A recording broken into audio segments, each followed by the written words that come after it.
ነው ላይ ከወንጌል በነገራችን ላይ ለወንጌል የተላከ እውነት ነው። አንዳንድ ጊዜ ስምና ተግባር ሲስማማ ጥሩ ይመስለኛል። አንዳንዴ ሊቀ ትጉሃን ተብለው ተኝተው የሚያዱ ስላሉ ማለት ነው። ሊቀ ትጉሃን ነው ስማቸው፣ ግን ተኝተው ነው የሚያዱት። ይሄ ከባድ ነው። ላይከ ሰላም ላይከ ምናምን ይባላሉ፣ ግን ስማቸውና ስራቸው ሌላ የሚሆንበት አጋጣሚ አለ። ላይከ ወንጌል እኔ እንግዲህ ለእኔ ገጥሞልኛልና መምህራችንን ያበርታልን እግዚአብሔር። ለመምህራን ለአባቶች ጸልዩ፣ እግዚአብሔር ያበርታ። ወንድሜ መምህር አማኑ ከዚህ በላይ የምታገለግልበትን ጤናውን ይስጥህ። የመምህር አማኑ ተማሪዎች እንኳን ለዚህ ለተቀደሰችው ቀን በሰላም አደረሳችሁ። እግዚአብሔር ከሁላችን ጋር። አሜን። አባታችን አሜን። ቃልዎት ያሰማልን። ቀሲስ በርሶ ያምራል። እንግዲህ እኔ ዝም ልበል።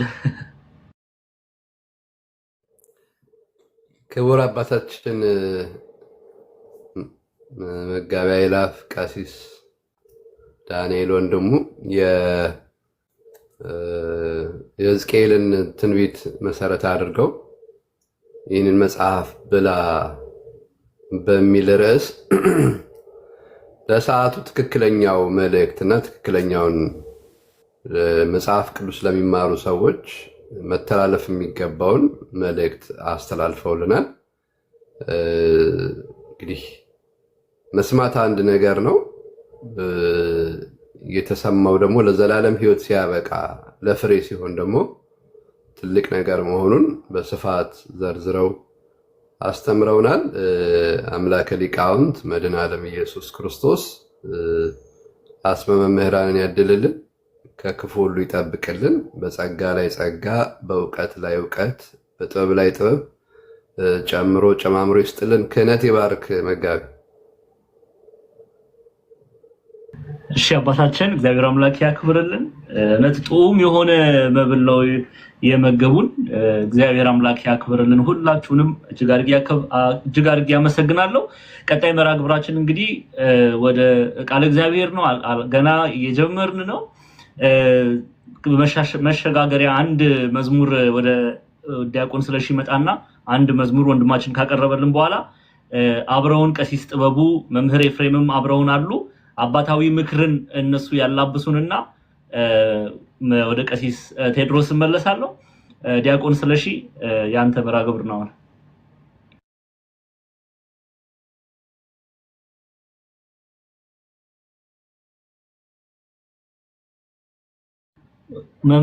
ዲያቆን ስለሺ እስኪዘጋጅ ድረስ ጊፍት የምትሰጡ ለኔ እንዳትሰጡኝ፣ ጊፍት ለአባቶቼ አደራ። ዛሬ ለአባቶቼ ኦኬ። ጊፍት የምትሰጡ ለአባቶቼ ለቀሲስ ቴድሮስ ለቀሲስ ዳንኤል እግዚአብሔር ይስጣችሁ። ለአባቶቼ እንድትሰጡ። እኔ ምንም ጊፍት አልፈልግም፣ ምንም ነገር አልፈልግም። አባቶቼን አክብሩልኝ። ለነሱ እሺ፣ አደራ ለነሱ። ዲያቆን ስለሺ ይቀጥሉ።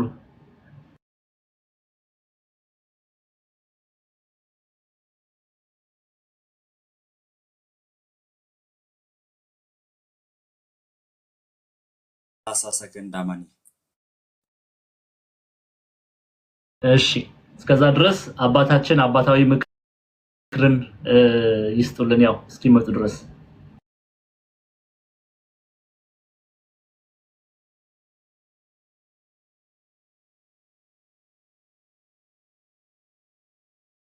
ታባርጉ ገና ታባርጉ። ተማሪዎች የት ሄዳችሁ ዛሬ? እዚህ ውስጥ አባቶች አሉና ማንን ነው? ቀሲስ ጥበቡን ቀሲስ እሺ፣ እነኔ የለሁበትም ዝም ብለው ቡራኬ ድረሰኝ። ቀሲስ እንዴት አሉ? ክቡር አባታችን መጋቢ ሃይማኖት ቀሲስ ቴድሮስ፣ መጋቢ ይላፍ መምህር ዳንኤል፣ ክቡር መምህራችን ላይከ ወንጌል መምህር ዘመኑ፣ የኔታ መምህር ኤፍሬም፣ ዲያቆን ስለሺ፣ ሁላችሁም እዚህ ውስጥ ያላችሁ ልጆች የክርስቶስ ቤተሰቦች በሙሉ እንደምን አላችሁ? እንኳን ለዚህ ችለት ሰዓት በሰጣችሁ አባቶች የቡራኪያችሁ ድረሰኝ ያለው ቡራኪያችሁ ድረሰኝ አባቶች። እግዚአብሔር ይባርከን። ቀሲስ እንዴት አሉ? የተወደዱ መምህራችን መምህር ኤፍሬም እንዴት ሰነበቱ? እንዴት አሉ? ደህና ኖት ወይ? ሁላችሁ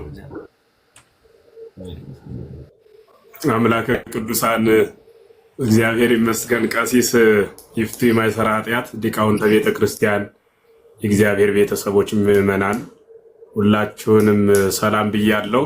እግዚአብሔር በሚያውቅ እንዲያው አንዳንድ ጊዜ ሐዋርያው ቅዱስ ጳውሎስ የሚለው አለ ለገላትያ ሰዎች በጻፈው መልእክቱ ምዕራፍ 2 ትርጓሜ ላይ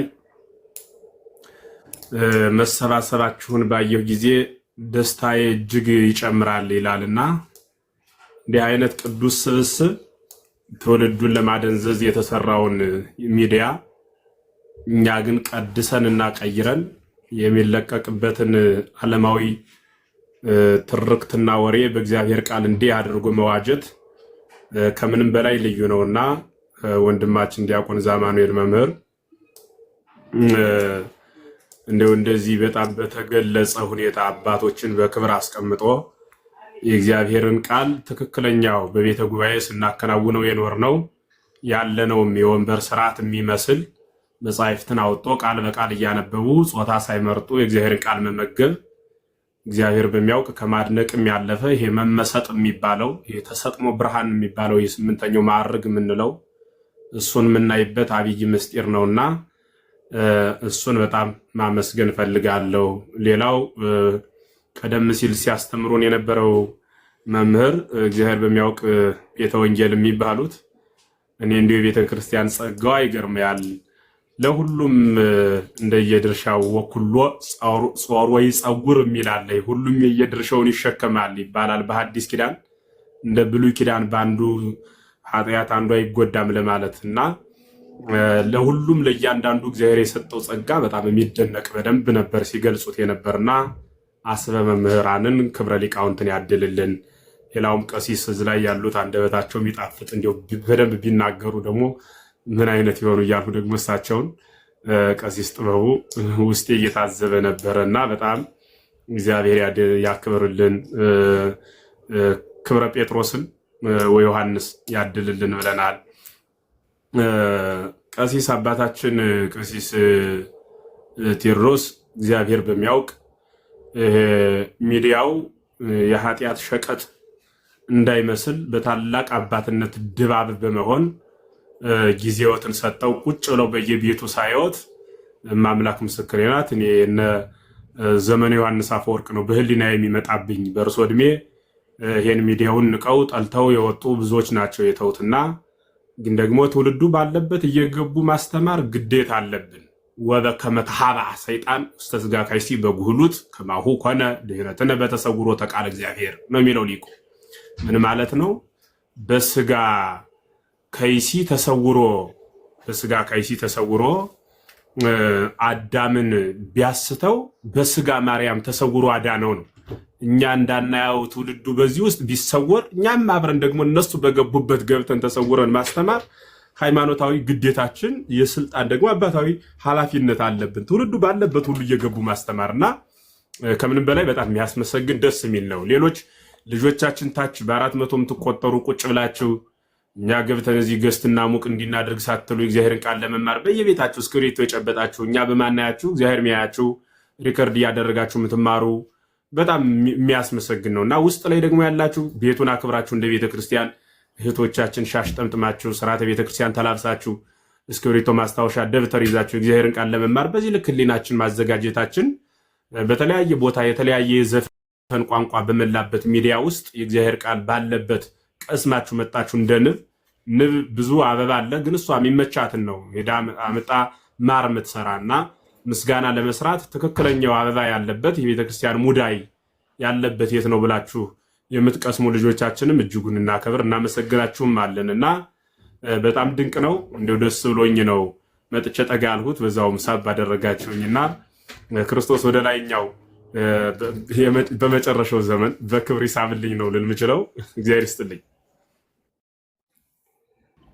ቃለ ሕይወት ያሰማልን መምህር ኤፍሬም በዚህ ፕላትፎርም በደንብ ቃለ እግዚአብሔርን ከሚያስተምሩን ወንድሞቻችን መካከል አንደኛው ናቸው። የቤተክርስቲያን አምላክ ይጠብቅልን፣ አገልግሎቶትን አምላክ መድኃኔዓለም ያስፋልን፣ ይቀበልልን። ቀሲስ ጥበቡም እንደዚሁ ከእኛ ጋር ተያይዘው እዚህ የደረሱ አባታችን ናቸው።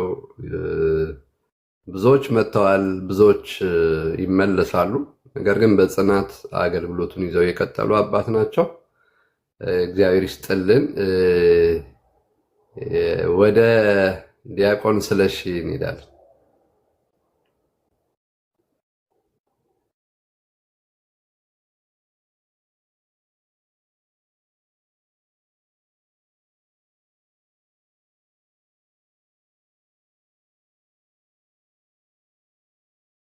እሰማለሁ አይደል?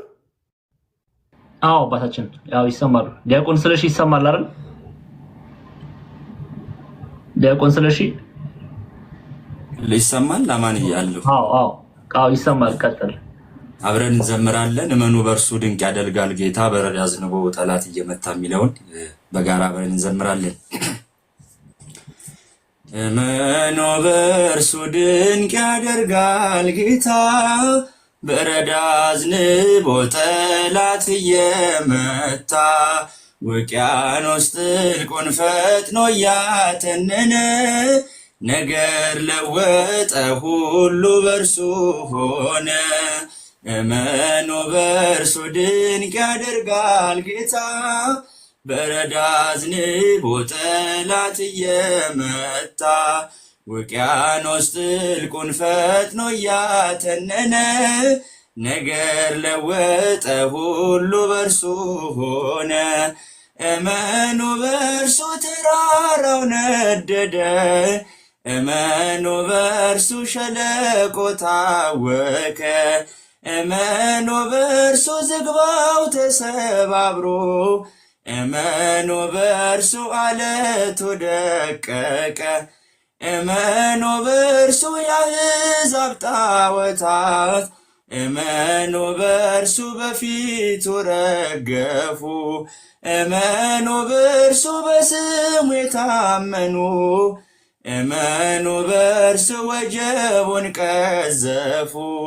እመኑ በእርሱ ድንቅ ያደርጋል ጌታ በረድ አዝንቦ ጠላት እየመታ ውቅያኖስ ጥልቁን ፈጥኖ እያተነነ ነገር ለወጠ ሁሉ በእርሱ ሆነ። እመኑ በእርሱ ድንቅ ያደርጋል ጌታ በረድ አዝንቦ ጠላት እየመታ ውቅያኖስ ጥልቁን ፈጥኖ እያተነነ ነገር ለወጠ ሁሉ በእርሱ ሆነ። እመኑ በእርሱ የማይነጋ ሌሊት፣ እመኑ በእርሱ ማያልፍ ቀን የለ። እመኑ በእርሱ ሁሉ ይቻለዋል፣ እመኑ በእርሱ ጌታ መድኃኔዓለም። እመኑ በእርሱ ፍቅር ነው ዘላለም፣ እመኑ በእርሱ ደግ አባት ለልጁ። እመኑ በእርሱ ሁሌ ተዘርግታ፣ እመኑ በእርሱ ትኖራለች እጁ።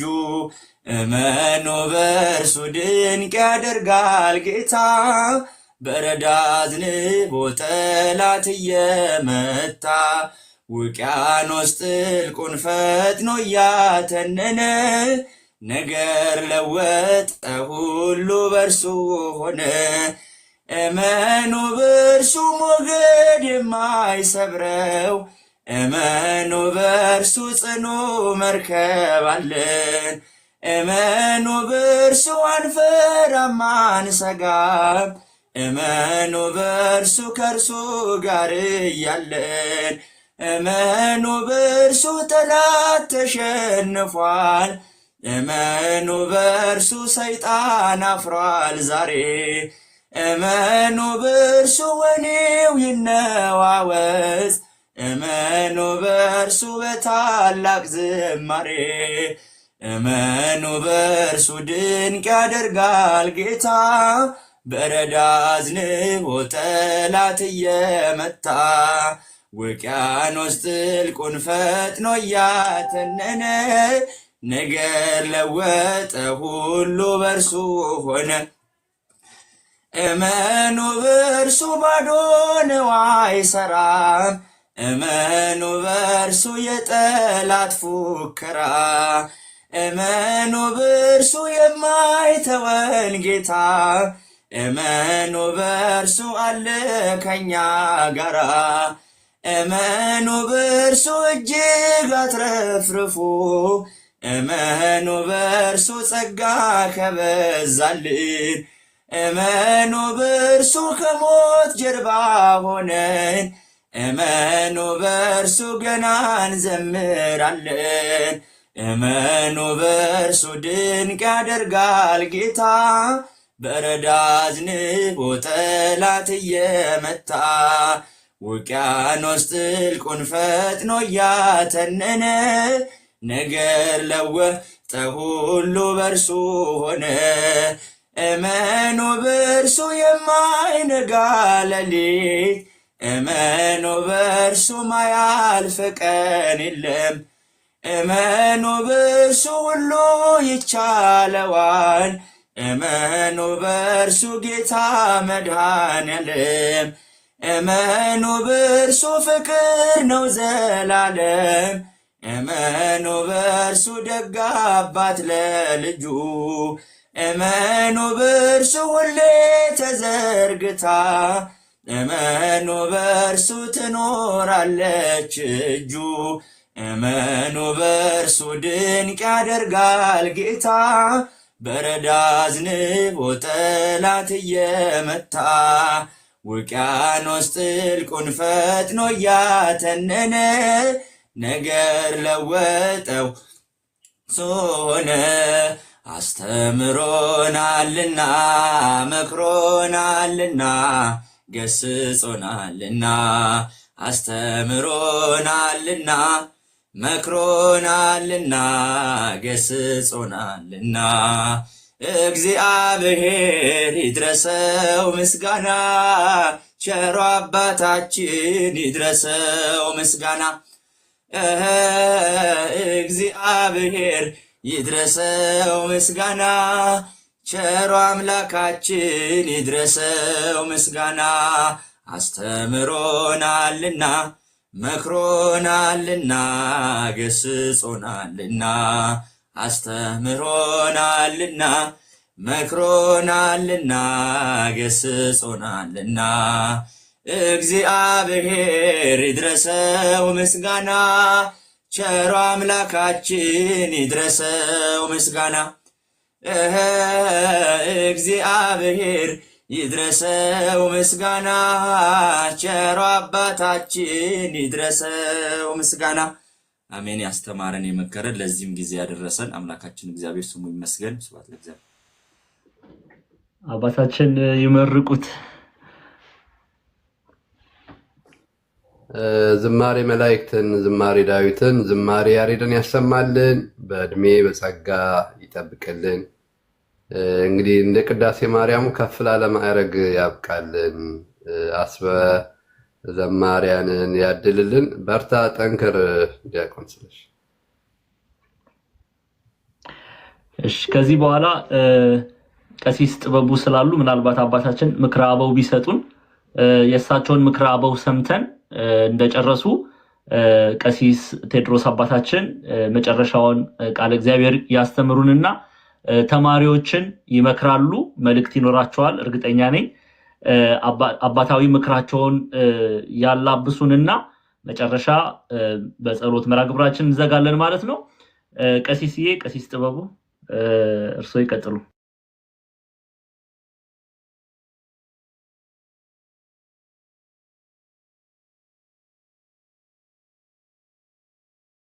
እሺ፣ በድጋሚ እንደምን አመሻችሁ አባቶቼ። በድጋሚ ቡራኪያችሁና በረከታችሁ ሰላማችሁ ለደካማው ልጅ ትድረሰኝ። በእውነት እኔ እግዚአብሔር በሚያውቀው አላወኩም ነበር፣ ግን በአጋጣሚ ሳልፍ እዚህ በቲክቶክ መንደሩ አለፍ ስል ሳይ አጋጣሚ ያየሁት በራሴ ብቻ ሳይሆን ባለቤቴ ስትገባ አይታ ነው ቀሲስ ቴዎድሮስን አይታ ወይ ቀሲስ ቴዎድሮስ መጡ ብላ እሳቸው ሲገቡ ብዙ ጊዜ ስለምታይ መጣሁኝና ሳይ ደግሞ በጣም ደስ ይላልና እንኳን ለዚህ ቀንና ለዚህ ሰዓት በሰላም በጤና አደረሳችሁ አደረሰን። ትምህርቱን በጣም ደስ በሚል ሁኔታ በጣም እጅግ የምንወዳቸው ያው እንግዲህ በፊት ስንል እንደነበረው ከዛሬ 3 ዓመት ምናምን በፊት የቲክቶክ ጸሐፊ ነበሩት። አሁን ስልጣነ ክህነታቸው ስላደገ እንኳን ስራ አስኪያጅ ሳይሆን ቀር እና ክቡር መምህራችን በጣም ደስ በሚል ሁኔታ ለሁላችን የሚገባን ነገር የምንጠቀምበትን ሐሳብ ነግረውናልና በመጀመሪያ ቃለ ሕይወት ያሰማልን ክቡር አባታችንን መምህራችንን እግዚአብሔር አምላክ በቤቱ ባውደ ምሕረቱ መልካሙን እረኛ የሚመርጥ ለበጎቹ ተስማሚውን በጎውን እረኛ የሚመርጥ እረኛን የሚያዘጋጅ እውነተኛው ንጉሥ ክርስቶስ በቤቱ ያጽናልን፣ ክብር ይስጥልን፣ ክብር ያድልልን ማለት እፈልጋለሁ።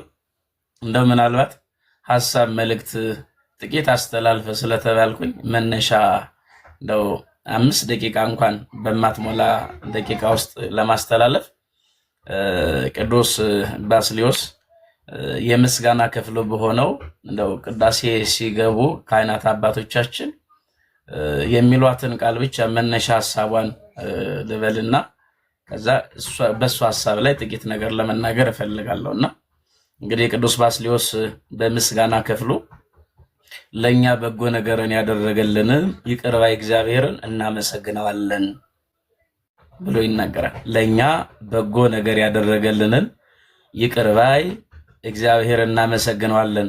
ይቅር ባይ የጌታችንና የአምላካችን የመድኃኒታችን ኢየሱስ ክርስቶስ አባት ሰውሮናልና ረድቶናልና ጠብቆናልና አቅርቦናልና ወደ እርሱም ተቀብሎናልና እንደው ሐሳቦችን መደም እንድታዩቸው ስለምፈልግ ነው ቀስያ ነው እየተናገርኩ ያለሁት። ወደ እርሱም ተቀብሎናልና አጽንቶ ጠብቆናልና እስከዚህችም ሰዓት አድርሶናልና አለ። እስከዚህችም ሰዓት ምን ብሎናልና አድርሶናልና። ስለዚህ ምን እንለዋለን? እናመሰግነዋለን። ምን ስላደረገልን? ለኛ በጎ ነገርን ስላደረገልን።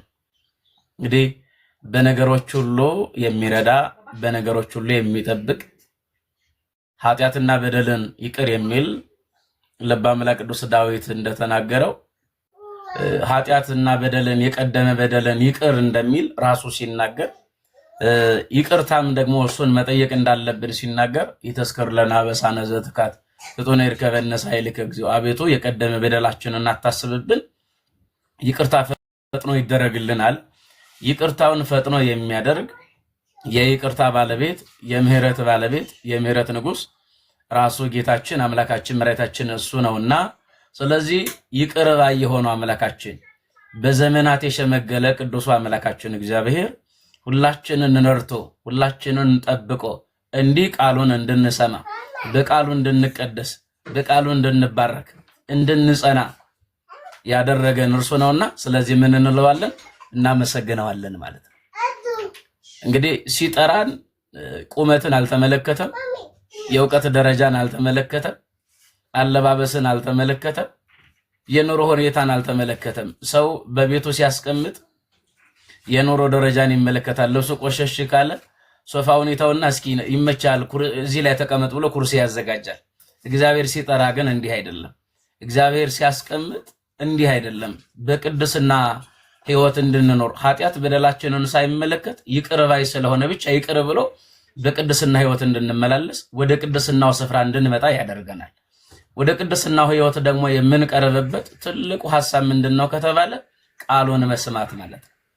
ቃሉን በመስማት ወደ ቅድስና ሕይወት እንቀርባለን። ቃሉን በመማራችን ወደ ቅድስና ሕይወት እንመላለሳለን። በቅድስና ሕይወት ለመመላለስ ሰው መጀመሪያ መማር አለበት። የእግዚአብሔርን ቃል መስማት አለበት። የሚያጸናው እግዚአብሔር ቃል ስለሆነ ማለት ነው። የሚያበረታው እግዚአብሔር ቃል ስለሆነ ማለት ነው። ሕይወት የሚሰጠው እግዚአብሔር ቃል ስለሆነ ማለት ነው። የእግዚአብሔርን ቃል በመስማት ከእግዚአብሔር ጋር መኖር ይቻላል። ቃሉን የሚሰሙት ሐዋርያት ከእርሱ ጋር መኖር የቻሉት ከዋለበት ውለው ካደረበት አድረው ቃሉን ሰምተው ከእግሩ ስር ቁጭ ብለው ነው። ይህ ብቻ አይደለም። ይህ ብቻ ስለማይበቃችሁ አለና ምን አላቸው? አንተ ሙሴ ነበሩ ሀገር ኢየሩሳሌም እስከ ተለብሱ ኃይለ ማርያም እናንተ በኢየሩሳሌም ቆዩ። ከዛ ደግሞ ምን እንልክላቸው? ኃይልን ብርታት የሚሆነውን ብርታት ኃይል ክብር የሚሆናቸውን የሚያጸናቸውን መንፈስ ቅዱስን እስክልክላችሁ ጠብቁ አላቸው። ጠበቁ። በመጠበቃቸው ደግሞ መንፈስ ቅዱስን አደላቸው። መንፈስ ቅዱስን ከተሰጡ መንፈስ ቅዱስን ካደላቸው በኋላ ደግሞ ምን ሆኖ ማለት ነው? ጽኑዎች ሆኑ፣ ብርቱዎች ሆኑ። ግን ሐዋርያት እንደው መንፈስ ቅዱስ ስለወረደላቸው ብቻ አስተማሩ ማለት ግን አይደለም። ሐዋርያት ዕውቀትን ያገኙት መንፈስ ቅዱስ የወረደላቸው ዕለት አይደለም። ከዋለበት ውለው ካደረበት አድረው ነው። ይሄ ማለት ምንድነው? ለመጽናት ምን ያስፈልጋል ማለት ነው? መጀመሪያ መማር ያስፈልጋል። ቃሉን መስማት ያስፈልጋል። ቃሉን ስንሰማ በቃሉ እንባረካለን፣ በቃሉ እንቀደሳለን። በቃሉ ስንባረክና ስንቀደስ ምን እናገኛለን? ኃይልና ብርታት እናገኛለን። እግዚአብሔር አምላካችን በእምነት የምንጸናበትን በእምነት የምንበረታበትን ከእርሱ ጋር የምንሆንበትን በጎና መልካሙን ነገር ለሁላችን ያደርግልን። ስለዚህ ለኛ በጎ ነገርን ያደረገልን እግዚአብሔር እናመሰግነዋለን። ምን አደረገልን? ይችን ብቻ ልናገር። በጎ ነገርን ያደረገልን ቃሉን እንድንሰማ ጊዜ ያመቻቸልን። ቃሉን እንድንሰማ በዚህ ፕላትፎርም ላይ ሆነን ቃሉን ሰምተን በቃሉ ተቀድሰን እዚህ ውስጥ ኢአማንያን የነበሩ ምን ሆነዋል? ተመልሰዋል። ካለማመን ወደ ማመን ተመልሰዋል። ምን በማድረግ? ቃሉን በመስማት። እንዲሁ ደግሞ ከአብራ ከመንፈስ ቅዱስ ከማህፀን ዮርዳኖስ ተወልደው ብቻ ይኖሩ የነበሩ አንዳንድ ሰው አለ። በእርግጠኝነት ይመሰክራሉ ራሳቸው ብዬ አስባለሁ። በስመ አብ ወወልድ ወመንፈስ ቅዱስ አሐዱ አምላክ አሜን ብሎ ማማተብ በራሱ እንዴት እንደሆነ ሳይረዱ የነበሩ ብዙዎች በዚህ ፕላትፎርም ላይ በመማር አውቀዋል። አምላካቸው ክርስቶስ ማን እንደሆነ ተረድተዋል ማለት ነውና ይሄ ፕላትፎርም ትልቅ ነገር ነው። ስለዚህ በጎ ነገርን ያደረገልንን እግዚአብሔር እናመሰግነዋለን። ለኛ በጎ ነገርን ያደረገልን ከዛ ደግሞ ምን አደረገልን? እንደነዚህ አይነት መምህራንን ደግሞ አዘጋጀልን እግዚአብሔር ቃሉን እንድንሰማ ማለት ነው። ቃሉን የሚያስተላልፉ ቃሉን የሚነግሩንን ምን አዘጋጀልን? መምህራንን አዘጋጀልን። ስለዚህ መምህራንን ስለሰጠን ለኛ በጎ ነገር ስላደረገልን እናመሰግነዋለን። እንደነዚህ አይነት መምህራንን ስለሰጠን ማለት ነው። የእግዚአብሔርን ቃል የነገሯችሁን ዋኖቻችሁን አስቡ፣ የኖራቸውን ፍሬ እየተመለከታችሁ በእምነት ምሰሏቸው አይደል ያለው ዕብራውያን 13:7 ላይ። ስለዚህ የእግዚአብሔርን ቃል የሚነግሯችሁን የነገሩንን መምህራንን ማሰብ ያስፈልጋል። በእርግጠኝነት እዚህ ውስጥ ያለን ሁላችን እንደው በየቦታው እየሄድን በእንተ ስሟ ለማርያም ማለት ብንችል ማን ይማር ነበር?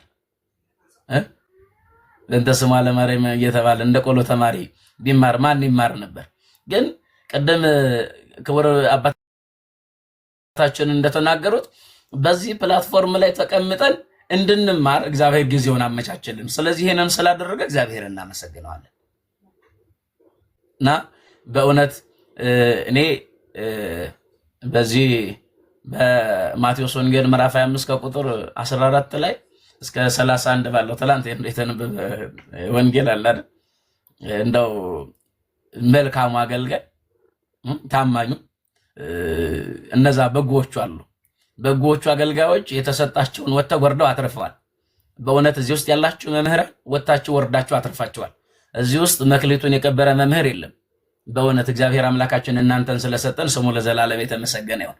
ወጥቶ ወርዶ ማትረፍ ባይለጠጋው የሰጠውን ብቻ ይዞ ሳይሆን ተሰጥቶኛል ብሎ ጸጋውን ይዞ ብቻ መቀመጥ ሳይሆን መውጣት መውረድ ያስፈልጋልና በዚህ ፕላትፎርም ላይ ተሰድባችሁ ሊሆን ይችላል፣ ተገፍታችሁ ሊሆን ይችላል፣ እንደ ብዙ ነገር ተብላችሁ ሊሆን ይችላል። ያን ሁሉ ታገሳችሁ፣ ያን ሁሉ አልፋችሁ ግን ለዚህ ክብር እነዚህን ልጆች ስላበቃችሁ በይበልጥ ደግሞ የዛሬው ዋናው የቤቱ ባለቤት ላይከ ወንጌል ክቡር መምህራችን ዲያቆን ዛማኑኤል በእውነት እግዚአብሔር አምላክ ጸጋና ሰላሙን ያብዛልዎት። እግዚአብሔር ያክብርልን። እንዲህ ነው መመረጥ፣ እንዲህ ነው ወጥቶ ወርዶ ያላተረፈውማ ይወሰድበትና እንደዚህ ላለው ይጨመርለታል። በሉ ያችን ያለችውን ውሰዱና ተቀብላችሁ ላለው ምን በሉል ጨምሩለት አይደል የተባለው። ከዚህ በፊት ብዙ ነገር አግኝተን ነበር ከርሶ፣ አሁን ደግሞ ጸጋው ተጨመረ። 3 መጽሐፍ ስንመረቅ ደስ ብሎን ነበር። ለዛውን ደግሞ ለቤተ ክርስቲያን ለካ እንዲህ አይነትም ደግሞ አለ። ህንፃ ሥላሴ ደግሞ መታነጽ አለበት።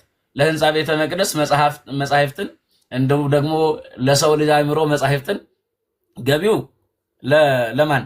ለቤተ ክርስቲያን። ጽሁፉ ደግሞ ለማን? ቃሉ ለማን? ለኛ ለሁላችን።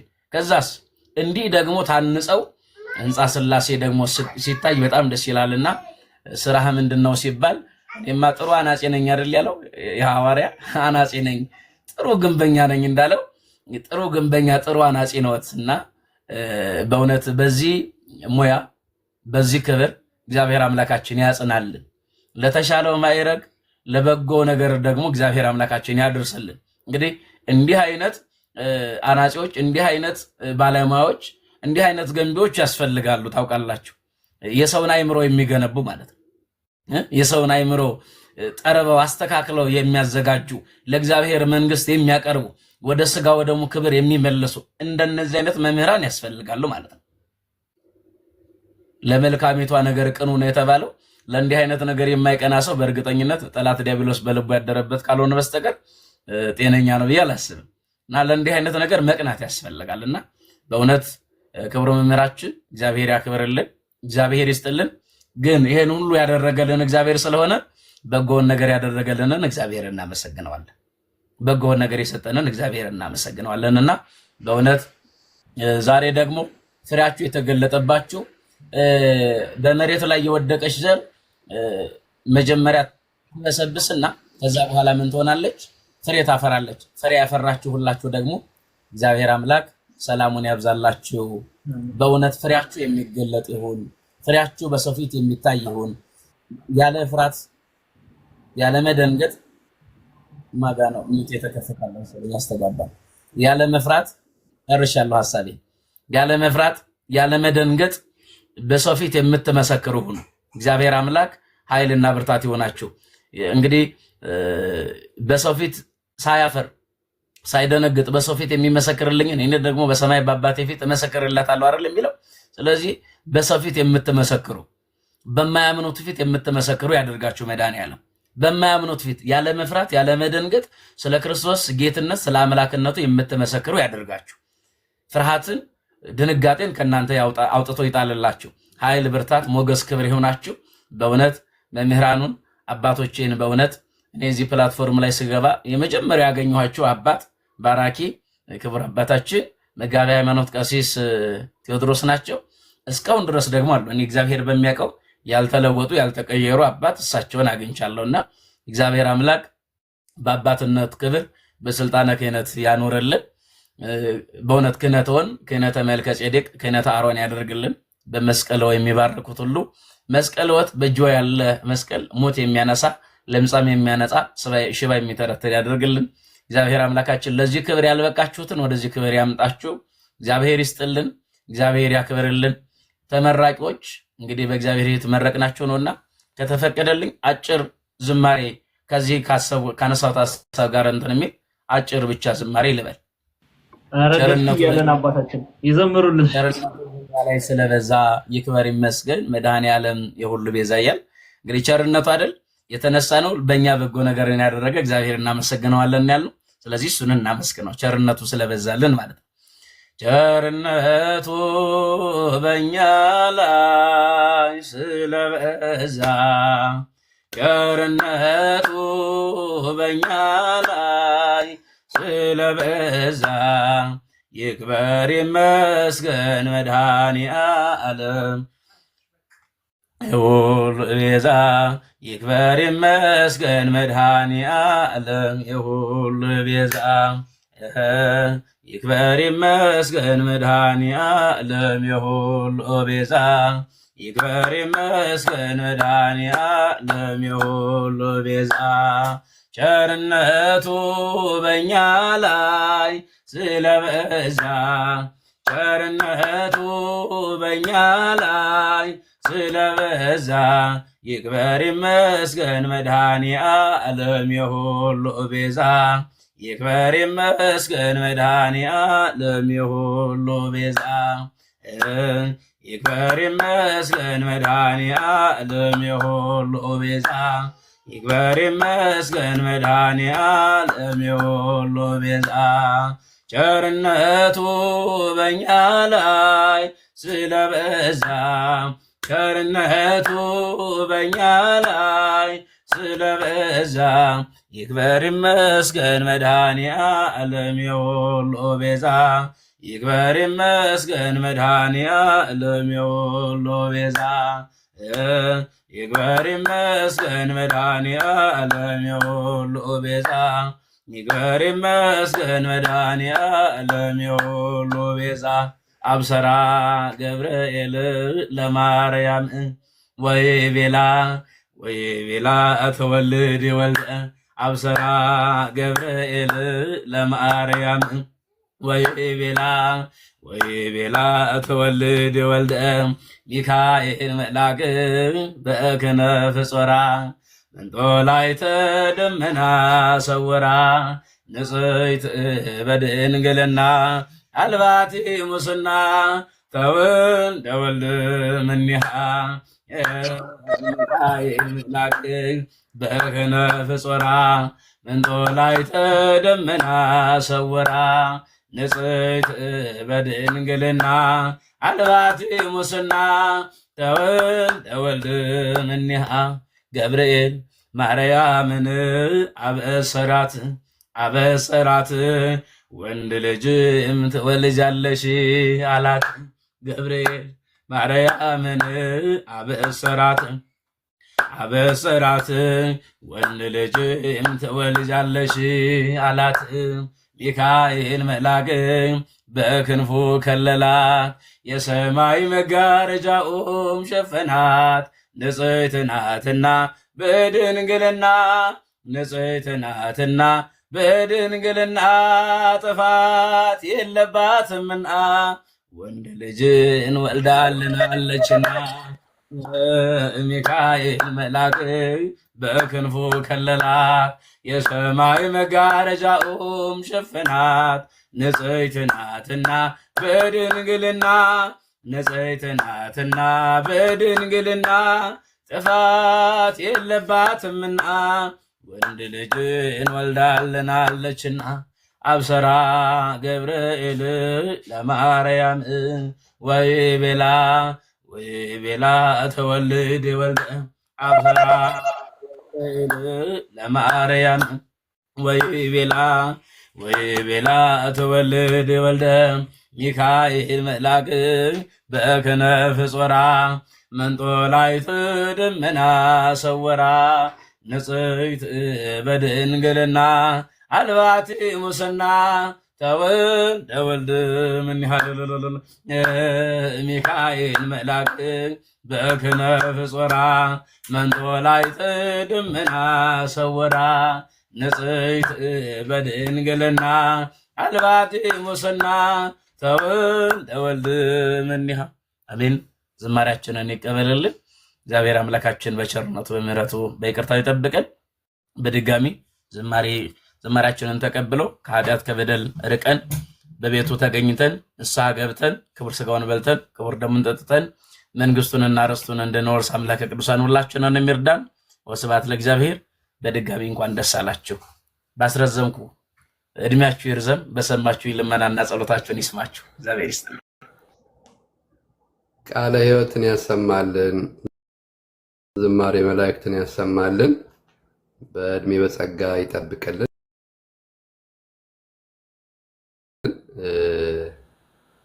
በተለይ ዓርብ እስካሁን ድረስ በጽናት ማታ አገልግለናል።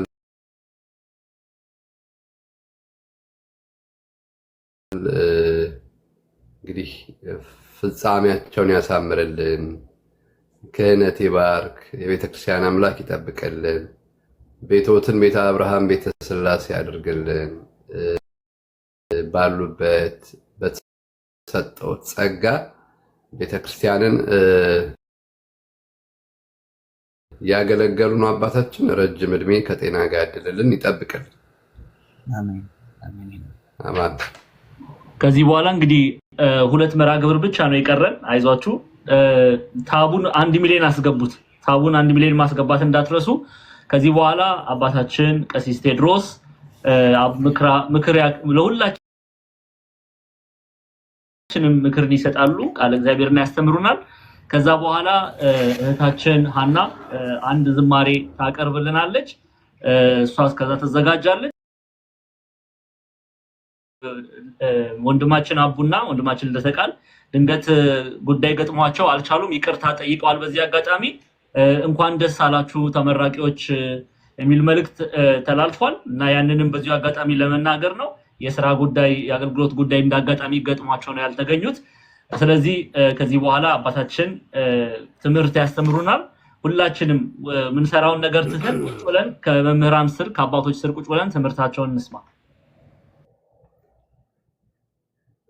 እሺ እንግዲህ ትምህርቱ በሚገባ የተሰጠ ምክሩም እንደገና በአባቶቻችን በመምህራንም የተሰጠን ነው። ግን እንደው ያው መጨረሻ ተናጋሪ በሆንም ጥቂት ነገር ልበልና ይህንን ጉባኤ በተለይ ላይከ ወንጌል መምህር ዘአማኑኤልን ጉባኤ ሁሌ ስመለከት ትዝ የሚለኝ አንድ የመጽሐፍ ቅዱስ ቃል አለ። እዚህ ሐዋርያት ሥራ ምዕራፍ 17 ቁጥር 11 ላይ የቤሪያ ሰዎች ምን ይላሉ ወይም ደግሞ ምን ተብሎ ተጽፎላቸዋል? ቅዱስ ሉቃስ ይጽፍላቸው ልበሰፊዎች ነበሩና ነገሩ እንደዚህ ይሆንን ብለው ዕለት ዕለት መጻሕፍትን እየመረመሩ ቃሉን በሙሉ ፈቃድ ተቀበሉ የሚል ቃል ነው የምናገኘው። ይሄ ተመራቂ ወይም ደግሞ ቃለ እግዚአብሔር መጻሕፍትን እየተማራችሁ ያላችሁ ልጆች በልባችሁ ጽላት ላይ እንድትጽፉት የምንፈልገው የእግዚአብሔር ቃል አንደኛ ልበሰፊዎች ነበሩ ይላል። ልበሰፊዎች ነበሩ። ቃለ እግዚአብሔር የሚማር ሰው ልበሰፊ መሆን አለበት። ከማይማረው ተዘልሎ ከሚኖረው ከሚሳደበው አቋም ከሌለው ቲፎዞ ከሚሆነው ሰው በተሻለ ልበሰፊ መሆን አለበት። ስለዚህ ምን አላቸው? ነገሩ እንደዚህ ይሆንን ብለው ዕለት ዕለት መጻሕፍትን እየመረመሩ ቃሉን በሙሉ ፈቃድ ተቀበሉ። ይሄ ጉባኤ የሚያደርገው እሱ ነው። ዕለት ዕለት ጉባኤው ቃለ እግዚአብሔር ነው። ንጹህ ቃለ እግዚአብሔር፣ ንጹህ የመጽሐፍ ቅዱስ ቃል ጌታችን ያስተማረውን ወንጌሉን ያለውን መልእክታቱ ያስቀመጡትን እየተነሳ ቃል በቃል መስመር በመስመር ቃሉን እየመረመሩ በሙሉ ፈቃድ የሚቀበሉ። አሁን ልናሰምርባት የምንፈልገው የመጨረሻዋ ቃል መጻሕፍትን እየመረመራችሁ ቃሉን በሙሉ ፈቃድ እየተቀበላችሁ ነው ወይ የምትለው ቃል እንደ ጥያቄ ሆና እናንተ ጋር ትመጣለች። ምክንያቱም ልጆቻችን ቀላል አይደለም። እንደዚህ ቁጭ ብሎ ጊዜን መስዋዕት አድርጎ ቃለ እግዚአብሔርን ማስተማር መማር መቻል ቀላል አይደለም። ስለዚህ ይሄንን የሰማ ሰው፣ ይሄንን ያደመጠ ሰው፣ ይሄንን የተማረ ሰው ህይወቱ ምን ሊሆን ይገባዋል የሚለውን ነገር ማየት ያስፈልጋል። በመጽሐፍ ቅዱስ የተነገረን ቃል እርሱ ነው። ሰዎች እየተማሩ መጽሐፍ ምንድን ነው የሚለው? እውነትን ወደ ማወቅ እንዲደርሱ ህይወት እንዲኖራቸው የሚለካው አማን እዚህ ፕላትፎርም ላይ ቁጭ ብሎ ባሳለፈበት ጊዜ ሳይሆን ተማሪዎች ከሰሙ በኋላ ካደመጡ በኋላ የሚኖሩት ኑሮ ምን አይነት ነው በሚለው ነው የሚለካው። እዚህ መጽሐፍ ቅዱስ ተማሪ ሆኖ እዚህ የክርስቶስ እስረኛ ሆኖ እዚህ የፍቅር እስረኛ ሆኖ የሰላም እስረኛ ሆኖ ከዚህ ደግሞ ሲወጣ የማይገባው ስፍራ ላይ የሚውል የማይገባውን ስፍራ የሚሰራ የማይገባውን ቃል የሚናገር ከማይገባው ነገር ጋር ህብረት የሚፈጥር ከሆነ ግን ቁጭ ብሎ ራሱን መፈተሽ አለበት። አሁን ብናመሰግናችሁ አንጠቅማችሁም። ምንድነው አመስጋኝ አማሳኝ የሚል ተረት አለ፣ ታውቃላችሁ? አመስጋኝ አማሳኝ ይላል የሀገራችን ሰው። ምን ማለት ነው? አመስጋኝ አጥፊ ነው፣ አጥፊ ነው። ስለዚህ የሚወደን ሰው ማለት ነው። ለእኛ በጣም ጥሩ የሚያስብ ሰው ማን ነው ሲባል ጉድለቴን የሚነግረኝ ሰው፣ ችግሬን የሚነግረኝ ሰው፣ ይሄ ያስፈልግሃል የሚለኝ ሰው። ስለዚህ አሁን እዚህ ፕላትፎርም ላይ ከዚህ ሁሉ ነገሮች አምልጦ ቃለ እግዚአብሔር ቃል በቃል ምዕራፍ 1 ቁጥር 1 ቁጥር 2 እየተባለ መማር እጅግ አስደሳች ነገር፣ አስፈላጊ ነገር፣ የተማርናት ነገር የትኛው መሬት ላይ ወደቀች የምትለዋ ደግሞ ቅድም የተነገረችው ነገር በጣም ልናስተውላት ይገባል። እዚህ ማቴዎስ 13 ቁጥር 33 ላይ ስለ መልካሙ መሬት ሲናገር በመልካም መሬት የተዘራው ይህ ቃሉን ሰምቶ የሚያስተውለው ነው የምትለዋን ቃልም ደግሞ አትርሱ። አሁን ዘር ተዘርቷል። የተዘራው ዘር በመምህራን የተዘራው ዘር ፍሬ ሊያፈራ ዝግጁ ነው ወይ ነው ወይስ አንዳንድ መሬቶች ዘረቆርጥ መሬት ይባላሉ አይደል? ዘረቆርጥ ዘር የሚቆረጥሙ መሬቶች አሉ። ተዘርቶባቸው ፍሬ የማያፈሩ፣ ተዘርቶባቸው ተደክሞባቸው የሚፈለገውን ፍሬ የማይሰጡ መሬቶች አሉ። መንገደኛ የተባለው ጭንጫ የተባለው እንደገናም ደግሞ እሾሃማ የተባለው መሬት የተዘራባቸው ነገር ግን የሚገባቸውን ፍሬ ያልሰጡ ናቸው። የተማሩት ነገር ግን ደግሞ ያልኖሩበት ፍሬ የማያፈሩት ልጆች ወደሚለው እንመጣለን። ስለዚህ ቃሉን ሰምቶ የሚያስተውለው ፍሬ ያፈራል ነው። የተማራችሁትን ትምህርት መድኃኔ ዓለም ኢየሱስ ክርስቶስ ለፍሬ ያርግላችሁ። እኛ ልጆቻችን የምንመርቀው በእግዚአብሔር ቃል እንዲህ ብለን የተማራችሁትን ለፍሬ ለህይወት ያርግላችሁ። መጨረሻ ላይ የምፈርድባችሁ እኔ አይደለሁም ይላል አይደል? እዛ ዮሐንስ ወንጌል ምዕራፍ 12 ቁጥር 48 ላይ እኔ አልፈርድም የሰማችሁት ቃል አይደል የሚለው። እንግዲህ የተማራችሁት የዮሐንስ መልእክት ስለሆነ ዮሐንስ ደግሞ በመልእክቱ በጣም ደስ የሚሉ ነገሮች አሉ። አንደኛ ዮሐንስ ላይ ብትሄዱ ምንድነው የሚለው? በቃልና በአንደበት ሳይሆን በስራና በእውነት እንዋደድ። የአማኑ ቃል ነው። አንደኛ ዮሐንስ ምዕራፍ 3 ቁጥር 18 ላይ ያለቀ። ከዛ ደግሞ ሁለተኛው ዮሐንስ ላይ ደግሞ ስትሄድ ሙሉ ደመወዝን እንድትቀበሉ እንጂ የሰራችሁትን እንዳታጠፉ ለራሳችሁ ተጠንቀቁ ደግሞ ይላል። ሙሉ ደመወዝ ሰው የተሰጠው ነገር እንዳያጠፋው። ለዚህ እኮ ነው አይደል? እዛው ራእዩ ላይ ደግሞ ይመጣል እኮ አክሊልህን ማንም አክሊልህን እንዳይወስድብህ ያለህን እኮ አጽንተህ ያዝ እኮ ይላል።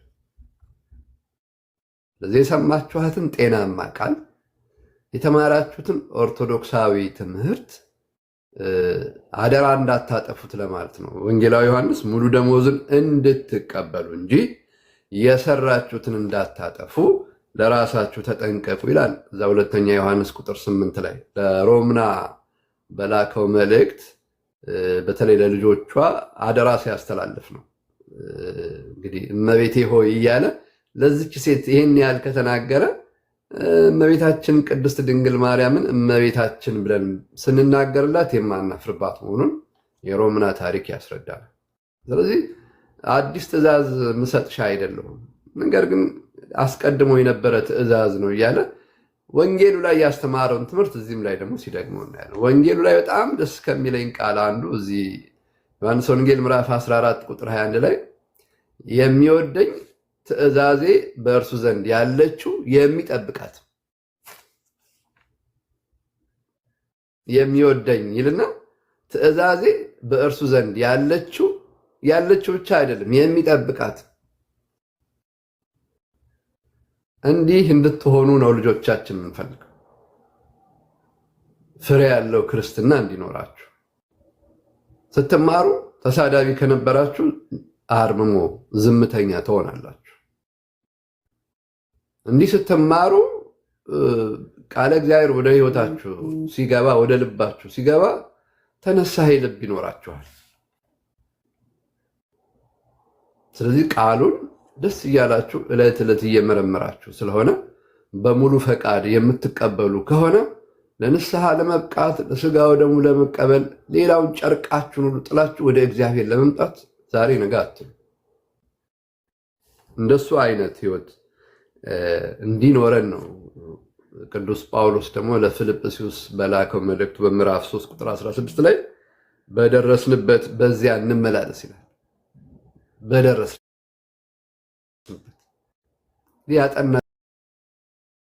ያጠናችሁትን እኔ እንኳን ሳውቅ ሐዋርያት ሥራ፣ ራእየ ዮሐንስ፣ ሮሜ መልእክት፣ የገላትያ መልእክት፣ ኤፌሶን መልእክት፣ ፊልሞና እነዚህ ነገሮች ሌላም አሁን ደግሞ ተሰሎንቄ እየጀመራችሁ እንደሆነ አያል። ስለዚህ እነዚህ ሁሉ ነገሮች የምንሰማቸው ነገር ዞሮ ለአንድ ነገር ማብቃት አለበት፣ ለዘላለም ህይወት፣ ለንስሐ፣ ለስጋው ደግሞ። ይህን ሁሉ ቃል ሰምቶ ሰው ለመዳኑ ምንም አይነት ምክንያት ሊያቀርብ አይገባው። ይህን ሁሉ መጽሐፍት መርምሮ ሰው ለመዳኑ ምክንያት ሊያቀርብ አይገባው።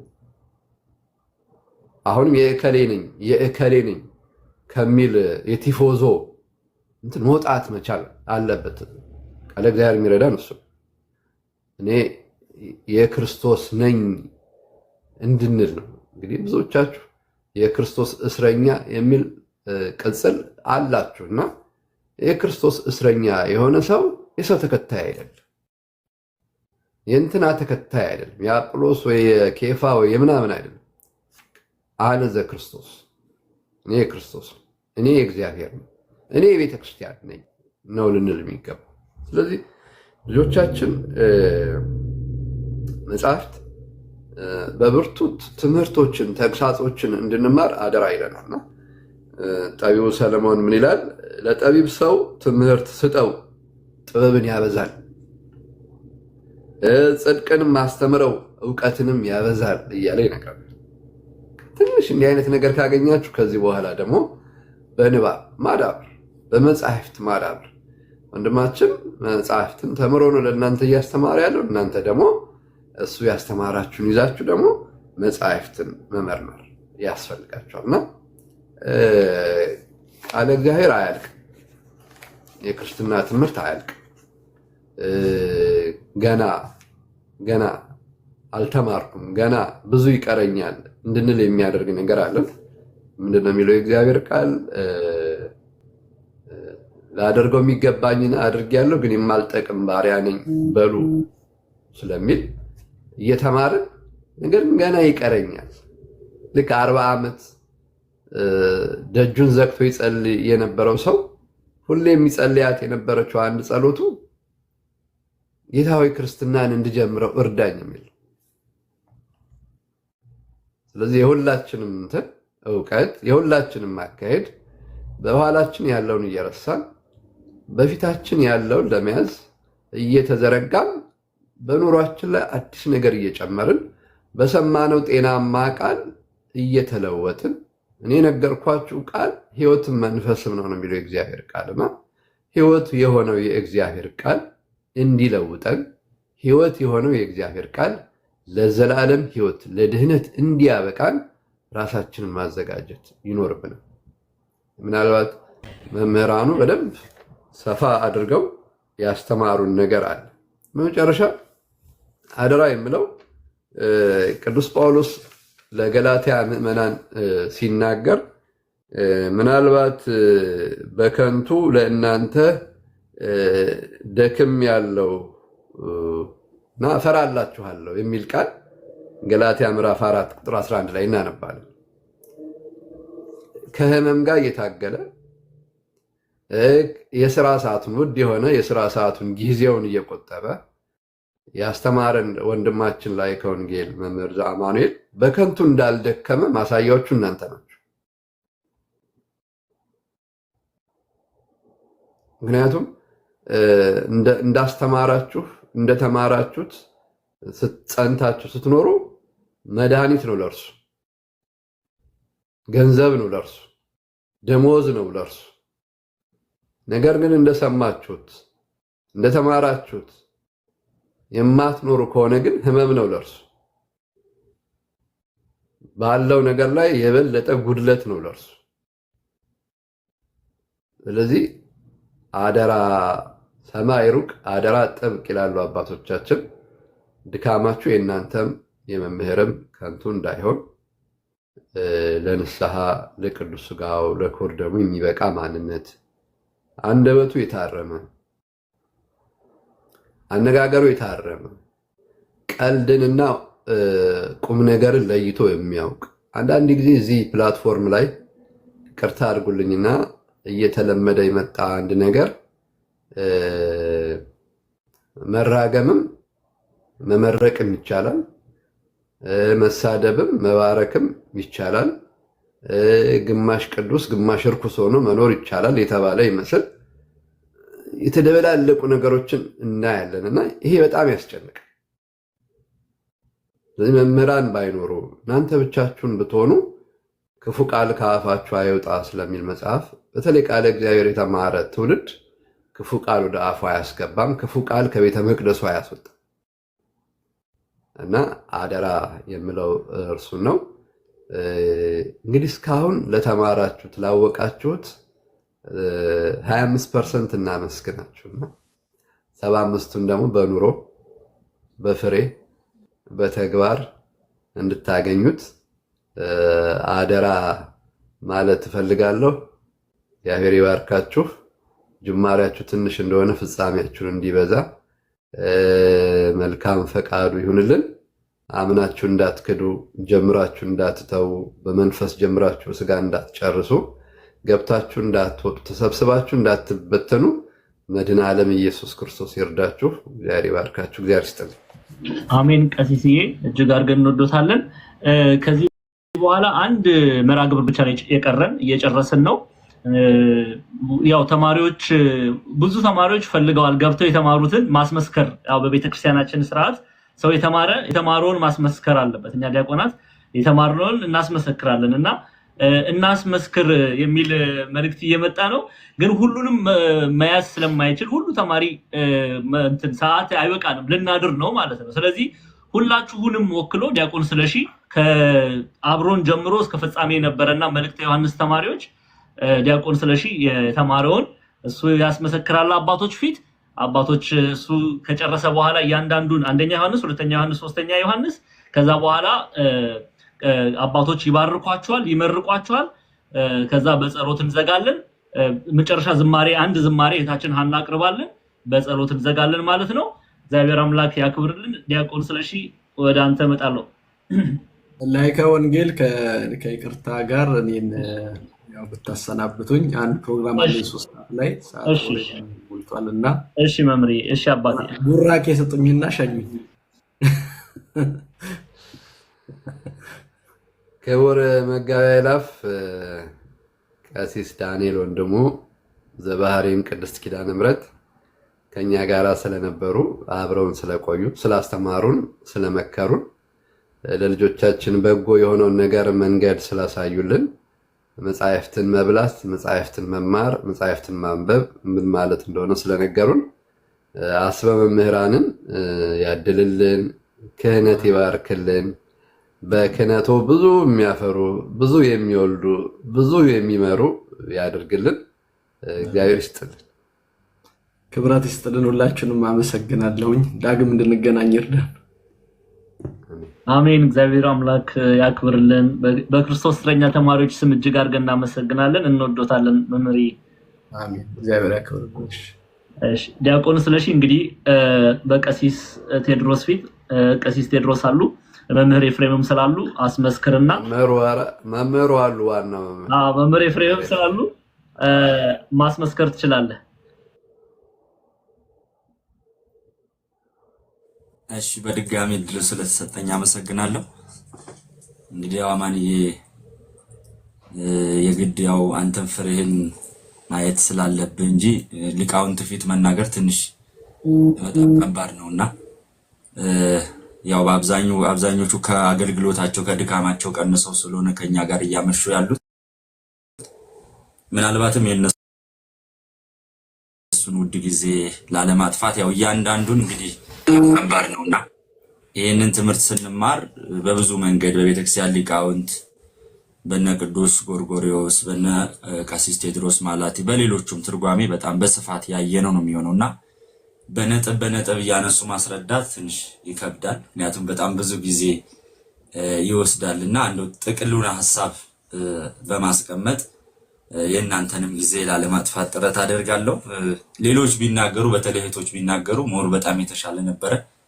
ያው ግን እድል ወደኛ መጥቷልና እንግዲህ የቅዱስ ዮሐንስ መልእክት የአባታችን እንግዲህ 3 መልእክታቶች አሉት። 3ቱ መልእክታት እንግዲህ የራሳቸው የሆነ ባህሪያት አላቸው። በተለይ የመጀመሪያው መልእክት የቅዱስ ዮሐንስ የመጀመሪያው መልእክት እጅግ በጣም ስለ ፍጹም ፍቅር ነው የሚያወራው። በጣም ስለ ፍጹም ፍቅር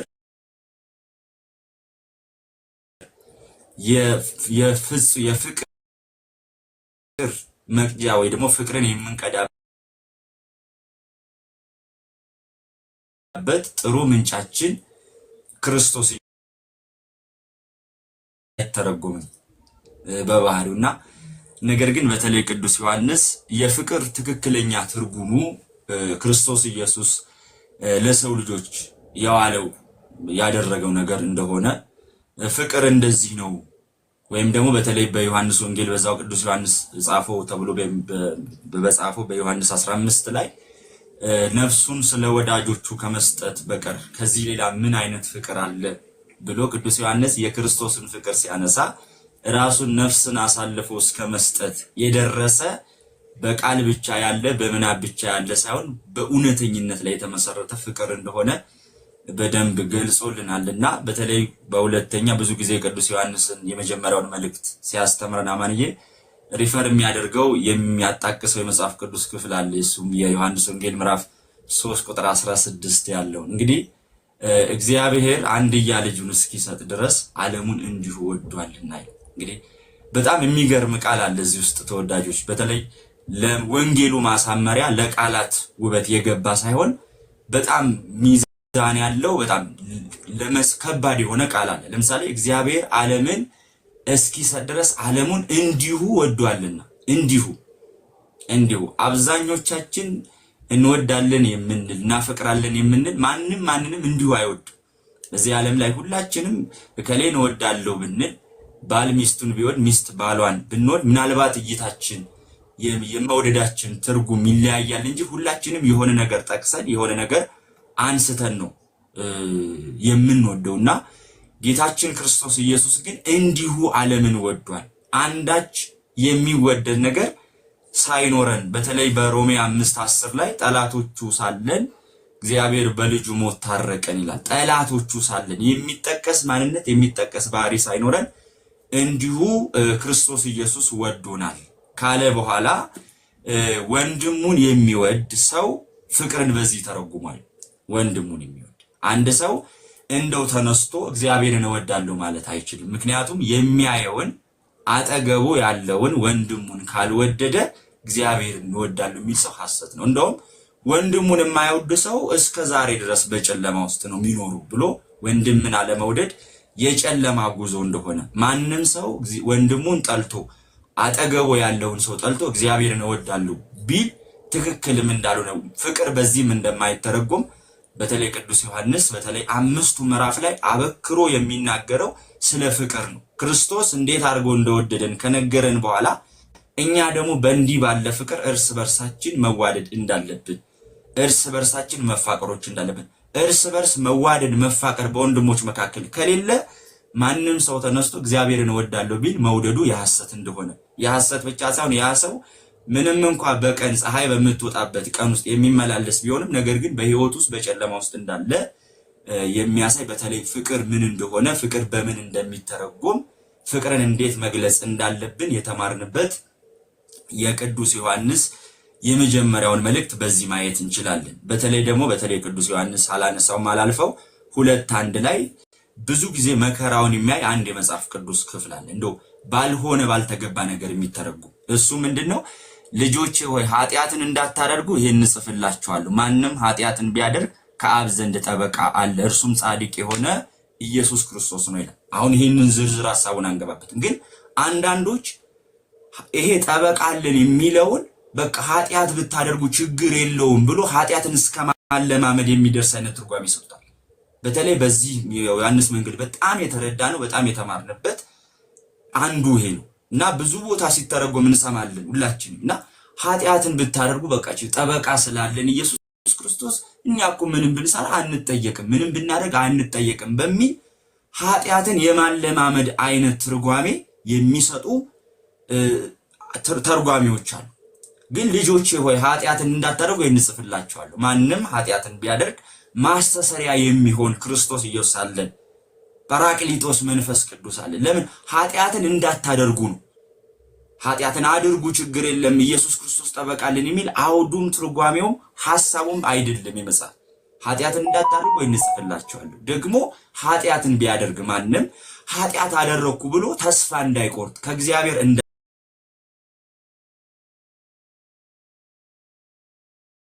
ኃጢአትን የሚያደርግ ሰው ቢያደርግ ሰው መቼም ኃጢአትን ያደርጋል። ግን ኃጢአትን አደረኩ ብሎ እንዳይመጻደቅ ነገር ግን ኃጢአትን አድርጋለሁ ብሎ ከእግዚአብሔርም እንዳይርቅ እነሆ ጰራቅሊጦስ የተባለ መንፈስ ቅዱስ አለ። ኃጢአትን የሚያስተሰርይ አሮጌውን አዲስ የሚያደርግ መንፈስ ቅዱስ አለ በሚል ልጆቼ ሆይ ኃጢአትን አታድርጉ። እንደውም በዚህ ላይ ብዙ የኃጢአት ደሞዙ ምን እንደሆነ ሁሉ በዝርዝር በጣም በርከት ያሉ የመጽሐፍ ቅዱስ ክፍሎችን ጠቅሰን አይተናል።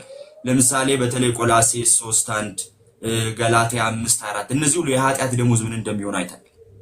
ግን ሰው በዚህ ህይወት ውስጥ ኖሮ በንግግሩ ቢስት በተግባሩ ቢስት በቃ እኔ እግዚአብሔር ኃጢአት ሰርቻለሁ በቃ ከእግዚአብሔር ተለይቻለሁ ወጥቻለሁ እንዳይል ማንም በኃጢአትን ቢሰራ ምን አለ ካብዘን ጠበቃ አለ ማስተሰሪያ የሆነ መንፈስ ቅዱስ ጰራቅሊጦስ አለን ብሎ የወደቀ ሰው እንደሚነሳ የወደቀ ሰው በኃጢአቱ ተስፋ እንደማይቆርጥ የሚያስረዳ እንጂ በተለይ ኃጢአት ብትሰሩ ችግር የለውም በቃ ኢየሱስ ጠበቃ አለን ስለናንተ ይታያል ስለናንተ ይቆማል እናንተ ይፈልጋችሁት ብታርጉ የሚል አይነት ትርጓሜ እየተሰጠ ኃጢአትን ማለማመድ እንዲህ አይነት ነገር በጣም ክፉ እንደሆነ ያው ከተማርነው ጥቂቶቹ ነው አለፍ ይያልን ማይላችሁና በተለይ ይሄንን ሁለቱን ተረተናል። ወደ ሁለተኛው መልእክት ስናይ ታላቋ ቅድስትና ሮምናን እናገኛለን። በጣም ነው የሚገርም። በዚህ ነገር ላይ አንድ ነገር ብቻ ነው ልል የምችለው መጽሐፉ ብዙ ያስተምራል። ሮምና እንግዲህ ቅዱስ ዮሐንስና ቅዱስ አብሮኮሮስ ሮምና ቤት ለመግባት እንዴት አይነት ጥበብ እንዳሉና እንዴት ምን ያህል ዋጋ እንደከፈሉ ታውቃላችሁ። የአያቶቿ የአባቶቿ ዘመዶች ባሮች ነን ብለው ሲስተም ፈጥረው ነው የገቡት። ከዛ በኋላ በሮምና በጣም ብዙ ዋጋ ብዙ በደል ደርሶባቸዋል። ዕቃ እያጠቡ መብራት እያበሩ ልብስ እያጠቡ እንደ ባሪያ ተገዝተዋል። እንደ ባሪያ በጣም በክፉ ነገር ስታስጨንቃቸው ነበር። ግን የመጡበትን የተሸከሙትን የክርስቶስን ወንጌል አደራ እስከሚፈጽሙ ድረስ በእነሱ ላይ የደረሰባቸው ነገር ከምንም አልቆጠሩም። እንደውም ቅዱስ ዮሐንስ እሷ ወደ ጣዖት ቤት ስትገባ ተከትለዋት ሊያዩዋት ሲመጡ ከጣዖት ቤቱ የነ ቅዱስ ዮሐንስና ቅዱስ አብሮኮሮስ መምጣት ያየው ሰይጣን ዲያብሎስ ሲወጣ ከነሱ ከልጆቹ መካከል አንዱን እንደረገጠና እንደገደለ እናንተ ከመጣችሁ ጀምሮ ቤቴ ሰላም አይደለም ቤቴ ተረብሿል ብላ በጥፊ ሁሉ እስከ መማታት ድረስ ደርሳለች ሮም። በዚህ ጊዜ ቅዱስ ዮሐንስ ይችላል እኮ ቅዱሳን አባቶቻችን ባላቸው ስልጣን መግደልም ማዳንም ይችላሉ። የሆነ ነገር ማድረግ ይችላል። ግን የወንጌሉ ዓላማ የተጠራበት ዓላማ የታዘዘበት ዓላማ አልነበረም። ስለዚህ ያንን ምክንያት አድርጎ በተለይ እናታችን ቅድስት ሮምናን ሰው ለምን ከሞተ አስነሱ ይባላል እንጂ እንዴት በጥፊ ይመታል? አሃ ሰው ከሞተ በኋላ እንዴት ይነሳል? ቀልድ ነው እንደ ያስከው ብላ እንደውም ሮምና ብዙ ተናገረች።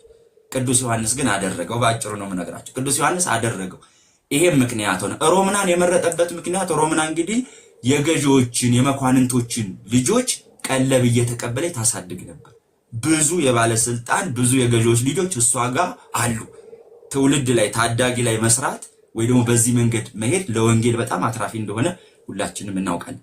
ከዛ የቅድስት ሮምናን ታሪክ በጣም የሚገርመኝ በዚህ ሁሉ መከራ በዚህ ሁሉ ነገር ቅዱስ ዮሐንስ ሮምናን ካሳመናት ወደ ወንጌል ካመጣት በኋላ መልእክት ሲጽፍላት በተለይ እውነት ለመናገር አገልጋዮችን እንዴት መያዝ እንዳለብን ሁለተኛ ደግሞ ተገልጋዩን ምእመኑን እንዴት መያዝ እንዳለብን ያስተምረናል። ምን ይላል?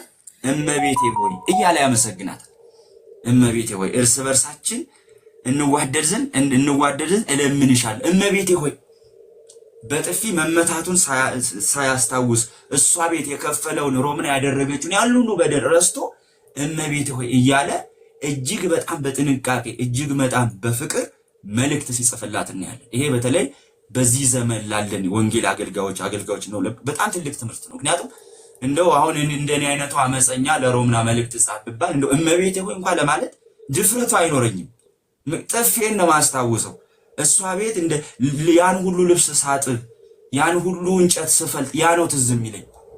አታውቂው ግን አንዳንድ ጊዜ ወንጌል አደራ በጣም ከባድ ነውና አባቶቻችን በተለይ ቅዱስ ዮሐንስ እዛ ቤት ገብቶ የደረሰበትን ነገር ሁሉ ረስቶ በቃ ዓላማው ነፍሳትና ሮምናን መማረክ ነበር። ከዛ በኋላ በተደጋጋሚ መልእክት እመቤቴ ሆይ እያለ ፍቅሩን እየገለጠ አክብሮቱን እየገለጠ መልእክት ይልክናት ነበር። ደግሞ ይሄ ብቻ አይደለም። እንኳን እንደ ቅዱስ ዮሐንስ አይነት ታላቅ ሰው ቀርቶ ማንኛውም ሰው የምንወደው ሰው መጥቻ ያሃለው እመጣልሃለሁ ሲባል ደስ ይለናል። እና ደግሞ በቃል ብቻ አይደለም መጥቼ በአይን ላይሽ እመኛለሁ ልጆችሽንም በአይን ማየት እፈልጋለሁ እያል አስባችሁታል? አሁን ቅዱስ ዮሐንስ በዚህ ሰዓት እንደው ላያችሁ እፈልጋለሁ ቅዱስ ጳውሎስ ላያችሁ እፈልጋለሁ ቢለን የሚሰማን ደስታ ሳቢት። ስለዚህ ልጆቿ ሁሉ በወንጌል ያመኑ በእሷ ስር ያሉ ሁሉ በቃ ደስታቸው ፍጹም እንዲሆን መውደዳቸው እንዲጨምር ደግሞ ላያችሁ ናፍቃለሁ እያለ ስስቱን አክብሮቱን ይገልጣል። ያው ብዙ ታሪክ አለው። ይሄንን በዚህናል። ሶስተኛ ደግሞ በጣም የተከበረውና እጅግ በመልካም ሥራ የሚደነቀው ጋይዮስን እንመለከታለን። በተለይ ቅዱስ ዮሐንስ በዚህ መልእክት ላይ በሶስተኛው መልእክት ላይ ጋይዮስ ቀላውዲዮስ ቄሳር ያባረረውን በሃይማኖቱ ምክንያት ያባረራቸውን የተሰደዱትን ሰዎች የሚቀበል ነው። ይሄ በራሱ አደጋ ነው። አባቶቻችን ምናልባት ቀሲስ ድረስ ያግዙናል። ንጉስ የገደለውን አንበሳ የሰበረውን ማን ይነካል? ማን ይነካል? ንጉስ የገደለውን ማን ነው የሚቀብረው? ምክንያቱም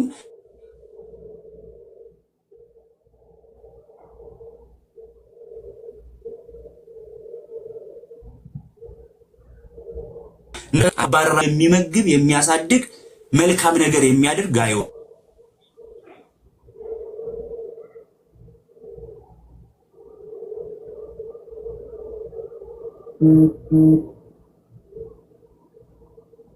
ኔትወርክ ለታላቁ አባት ሲጽፍለት ወንድሞቼ መጥተው አንተ በእውነት እንደምትሄድ ስለ እውነትም ሲመሰክሩ እጅግ ደስ ብሎኛል። ልጆቼ በእውነት እንዲሄዱ ከመስማት ይልቅ የሚበልጥ ደስታ የለም ይነግሩት ነበር። ማን ተቀበላችሁ? ጋይዮስ። ማን አበላችሁ? ጋይዮስ። ማን አሳደራችሁ? ጋይዮስ። ሁሉን ማን እንደዚህ ጋይዮስ ይደነቅ ነበር ቅዱስ ዮሐንስና ይሄንን መልካምነቱን ሊያሳጣው አልፈለገም። አሁን እዚህ ቲክቶክ ላይ ትልቁ ችግር የሆነው ምን እንደሆነ ታውቃላችሁ? መልካም ለሚሰሩ ሰዎች ክሬዲት እየሰጠን ወይ ደግሞ ትኩረት እየሰጠናቸው አይደል? አሁን እኔ በጣም ይገርመኛል። አማን ቤተኛ ዮሐንስ መልእክትን ስንማር 400 300 ነን አይደል? እኔ ነገ ላይቬን ቤቴን ከፍቼ እዩ መምህር አማን የቤተክርስቲያንን ትምህርት እንዴት አድርጎ በስተት እንደሚያወራ ብዬ ብናገር 1000 ሰው 10000 ሰው አላታ። ስለዚህ በየቦታው በቃ አሁን እንደ የዝንብ ባህሪ ያለው ስተትን የሚነቅፍ ሰው አለ። ስለዚህ መልካም የሚያደርጉ ሰዎች መልካምነታቸው ሊነገርላቸው ይገባል። በተለይ ቅዱስ ዮሐንስ የጋይዮስን መልካምነት አደነቀለት። ይሄንን አንድ ሰው መልካም ነው ብሎ ሲነገር ወይ ደግሞ ልጆቼ ስለ መልካምነታቸው ሲያወሩ ከመስማት በላይ ምን የሚያስደስት ነገር አለ እያለ ያደረገውን መልካምነት ሲገልጽለት ወይ ደግሞ ሁሉም በዛ ሰዓት ላይም በጣም በተለይ ይሄንን መልካምነት የሚጻረሩ በተለይ እነ ዲዮጥራጢስ የሚባሉ እኔን ሹሙኝ አለ አትሾምም ሲሉት ሐዋርያት የሚሾሙትና የማይሾሙትን አያውቁም። አንዳንድ ጊዜ እንዲህ አይነት ወንጌል ልክ የነሱን ፍላጎት ብቻ እንዲህ አላል። እኛ ከቤተክርስቲያኑ ነገር ስናጣ በቃ የከሌ ትምህርት ትክክል አይደለም እንላለን። ወይ ደግሞ መምህሩ እኛ የምንፈልገውን ነገር ካልተናገረ አሁን ምን ሰባኪ ነው እንላለን። ትንሽ ጨመር አድርጋችሁ ታለ ዲያቆን ዲዮጥራጢስን ትንሽ በደንብ አድርገህ ይስሙ። እሺ ዲዮጥራጢስ የተባለው ሰው ሹሙኝ ብሎ መጣ። እንደ ሹሙኝ እንደው ይቅርታ እንደው ለድፍረቴ እንደ አንዳንዶቹ እዚህ ዘመን እንዳሉት ሹሙኝ ብሎ ሲመጣ አይ አንተ እንድትሾም መንፈስ ቅዱስ አልፈቀደም ሲሉት እናንተ ደግሞ ማን መሾም እንዳለባችሁ አታውቁም እንዴ? እኔ በጣም ነው የሚገርም። አታውቁም እንዴ ብሎ ለሐዋርያት አገልግሎት ፈተና ሆነ። እንደው በጣም ጊዜ ካላረዘምኩኝ ሐዋርያት ማን መሾም እንዳለበትና መሾም እንደሌለበት አያውቁም? አረ በደንብ ያውቃሉ። ከየት አመጣን? እስኪ የሐዋርያት ሥራ ምዕራፍ 1 ቁጥር 25 ላይ 23 ላይ እንመልከት። እቺን ብቻ ልናገር። ምን ይላል መሰላችሁ? ዮሴፍንና ማትያስን ለምርጫ አቅርበው ነበር። ቅዱስ ጴጥሮስ ሲጸልዩም የሁሉ ልብ በይሁዳ ቦታ ሐዋርያ ለመተካት ምን አደረገ? የሁሉንም ልብ የምታውቅ አንተ ጌታ ሆይ ይሁዳ ወደ ገዛ ራሱ ስፍራ ይሄድ ዘንድ በተዋት በዚች አገልግሎትና ሐዋርያነት ስፍራ እንዲቀበል የመረጥከው ከነዚህ ከሁለቱ አንዱን ሹመው አለ። ሐዋርያት እንዲህ በደንብ አድርገው ዲዮጥራጥስ እንዳለው ሳይሆን ማን መሾም እንዳለበት እንደሌለበት ያውቃሉ። እንዴትም ሲሾሙ አይተናል። ለመንፈስ ቅዱስ ቦታውን ሰጥተው አንተ መረጥልን መንፈስ ቅዱስ አንተ ጠቁመን ብለው እንዲህ ነው የሚሾሙት። እሱ ግን ያለ መንፈስ ቅዱስ ጥቆማ እንዲሁ ሹሙኛል አይሆንም ሲሉት ሐዋርያት የሚናገሩትን ጭራሽ የሚናገሩትንም አያውቁም፣ የሚሾምበትንም አያውቁም። ስለዚህ እንደውም ይሄ ብቻ አይደለም ተቃወማቸው። ጭራሽ ሐዋርያ የሚልኩትን እንዳይቀበሉ በቃ ሐዋርያት የሚልኩት እነ ዮሐንስ የሚልኩት መልእክተኞች ትክክል አይደሉም እያለ በተለይ ለቅዱስ ዮሐንስ አገልግሎት ተግዳሮት ሆኖበታል። ከዛ ባሻገር ደግሞ በተለይ ዲዮጥራጥስ ብቻ ሳይሆን ዲሜጥሮስም የተመሰገነ የከበረ አባት አለ። ይገርማችኋል፣ ሀብቱን ንብረቱን ጨርሶ ድሃ እስከሚሆን ድረስ የመጸወተ በተለይ ቤተክርስቲያናችን ትርጓሜ ዲሜጥሮስ የተባለው አባት ንብረቱን ሁሉ ሰጥቶ ድሃ እስከሚሆን ድረስ እንደ እኔ እኮ ቁርሴን አስቀምጬ ነው ለምሳ የሚበቃኝን አስቀምጬ ነው እኮ ለድሃ መሰጥ። ማን ነው መሳፈሪያውን ሰጥቶ በእግሩ የሚመጣ? ማን ነው ምሳውን ሰጥቶ ጾሙን የሚውል? የለም። እና ዲሜጥሮስ የተባለው አባት ንብረቱን ሁሉ ለክርስቲያኖች በወንጌል ለተጨመሩት ለቤተክርስቲያን ሰዎች ሰጥቶ ምስኪን ድሃ እስከሚሆን ድረስ እስከዚህ ድረስ ደግነቱ ተመስክሮለታል። ያ ብቻ አይደለም። ከብዙ ጊዜ በኋላ በድስት በጋን የተሞላ ወርቅ ሁሉ አግኝቶ ነበር።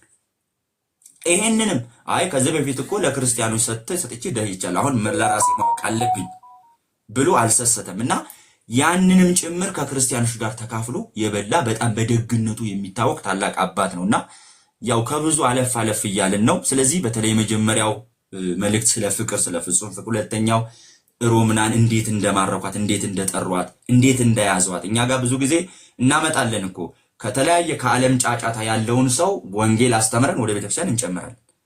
ከሌላ ሃይማኖት ያለን ሰው ወንጌል አስተምረን እንጨምራለን። ግን ያመጣነውን መልሰን የምንገፈው እኛ ነን። ያመጣነውን ሰው አንዳንድ ጊዜ የአንዳንድ አገልጋዮች ድርሻ በቃ ማምጣት ብቻ ይመስለናል። ኖ ተያይዘን መንግስተ ሰማያት እስከምንሄድ ድረስ አደር አለብን። ቼክ አናደርጋቸውምና በተለይ ቅዱስ ዮሐንስ ሮምናን ወንጌል ካሳመናት በኋላ በትትና ያናግራት ነበር። እመቤቴ ሆይ እያለ ሁሉ ያከብራት ይወዳት ነበርና በዚህ ሶስቱንም መልእክት ምናልባት ብዙ ነገር ማንሳት ቢቻልም ግን ምናልባት ድካምም ስለሚሆን የአባቶቻችንንም ጊዜ ላለመውሰድ በዚህ እንትናለን። ሌላው ግን የምጠቁመው ሳልናገርም አላልፈው ሊለመዱ ከሚገባቸው ቤቶች አንዱ የአማኑኤል ቤት ነው። በጣም በቲክቶክ ውስጥ የሚለመዱ ቤቶች አሉ ልንገባባቸው። እኔ ለምንድን ነው የአማን ቤት ሊለመዱ ወይ ደግሞ እንደዚህ አይነት ቤቶች ትኩረት ማድረግ ያለብን? በነገራችን ላይ አማን ሲያስተምረን ይሄ ማባቢያ የሌለው ወንጌል ነው የሚያስተምረን። በቃ ወንጌል ካለ አለ እከሌ ከፈዋል፣ እከሌ ደብረዋል፣ እከሌ እንደዚህ ቢሆንስ የለም። በቃ ቃሉ ገላትያ ካለ አለ ቅዱስ ጳውሎስ ከተናገረ ዮሐንስ ከተናገረ እንዲህ አይነት ነገሮች መለመድ አለባቸው። ቅድም ቀሲስ ቴዎድሮስም አባቴም ቀሲስ ቤተ ወንጌልም ሲናገሩ በቃ ወንጌል ማባቢያ አይደለም፣ ለሰዎች ስሜት አይደለም። እና አማኔ በጣም የምወደው ግልጽ ነገር የሚነገር በቃ ዲያቆን ስለሺ ከፋል ዘገሌ ከፋል የለም። በቃ ካለ አለ እንዲህ አይነት ወንጌሎች በጣም በትውልድ ዘንድ ሊለመዱ ይገባል። ሌላው ሁለተኛው በጣም ድፍረት ለትርፍ ያልተቋቋመ ቤት ነው። መቼም ለትርፍ የተቋቋመ ቤት አለ ወይ ቲክቶክ ብትሉኝ ብዙ ብናገር ፐርሰናል እንዳይወስዱብኝ እፈራለሁ። እውነት አለ። ለምሳሌ አሁን አማንዬ በዚህ ሰዓት ከሆነ አንድ አባት ጋር ከአንድ ወንድሙ ጋር ቁጭ ብሎ ጌም ቢጀምር ቢጫወት ትርፍ ያገኝበታል። በእርግጠኝነት ነግራቸዋል። ግን ያ አልሆነም። ስለዚህ ለትርፍ ያልተቋቋሙ ወንጌል ላይ መሰረት ያደረጉ ቤቶች ስላሉ እንዲህ አይነት ቤቶችን መልመድ አለብን። ሶስተኛው ዋጋ እየከፈለ ነው የሚያስተምር ጤናውን፣ ገንዘቡን። እኔ ገርመኛል። የሁላችሁ የዮሐንስ ራእይን ስንማር እግሩን ሲያመው ቁጭ ብሎ አስተማረን። ደግሞ የሐዋርያት ሥራ ስንማር ወገቡን ሲያመው አሁን ቆሞ ነው እያስተማረን ያለው። ጤናውን ሁሉ መስዋዕት አድርጎ ነው።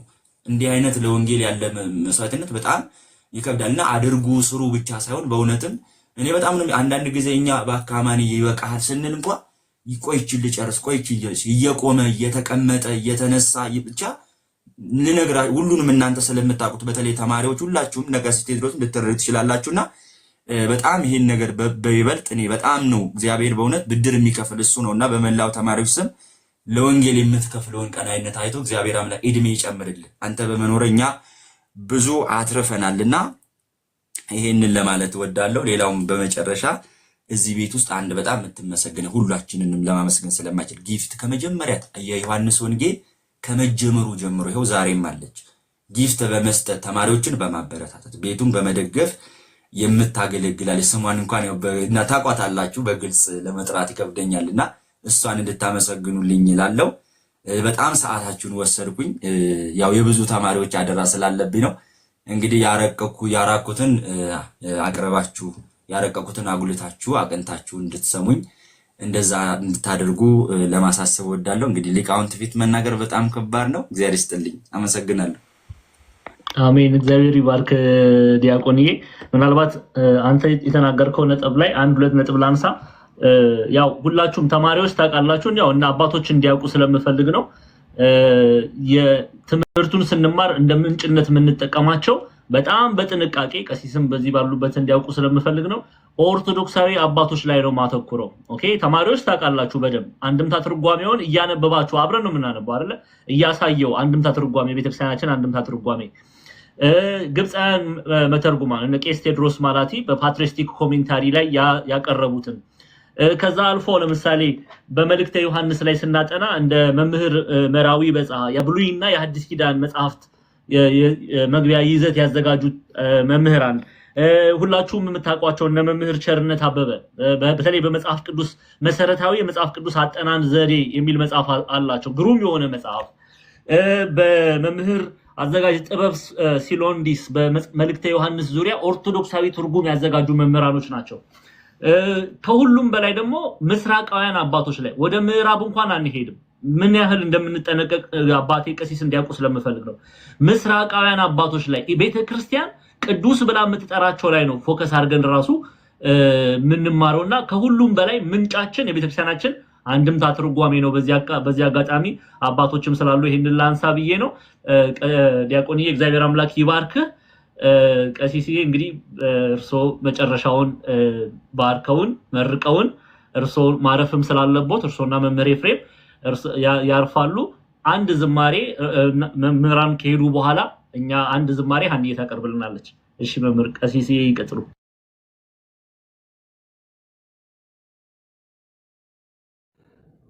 እሺ ዲያቆን ስለሺ ቃለ ሕይወት ያሰማልን።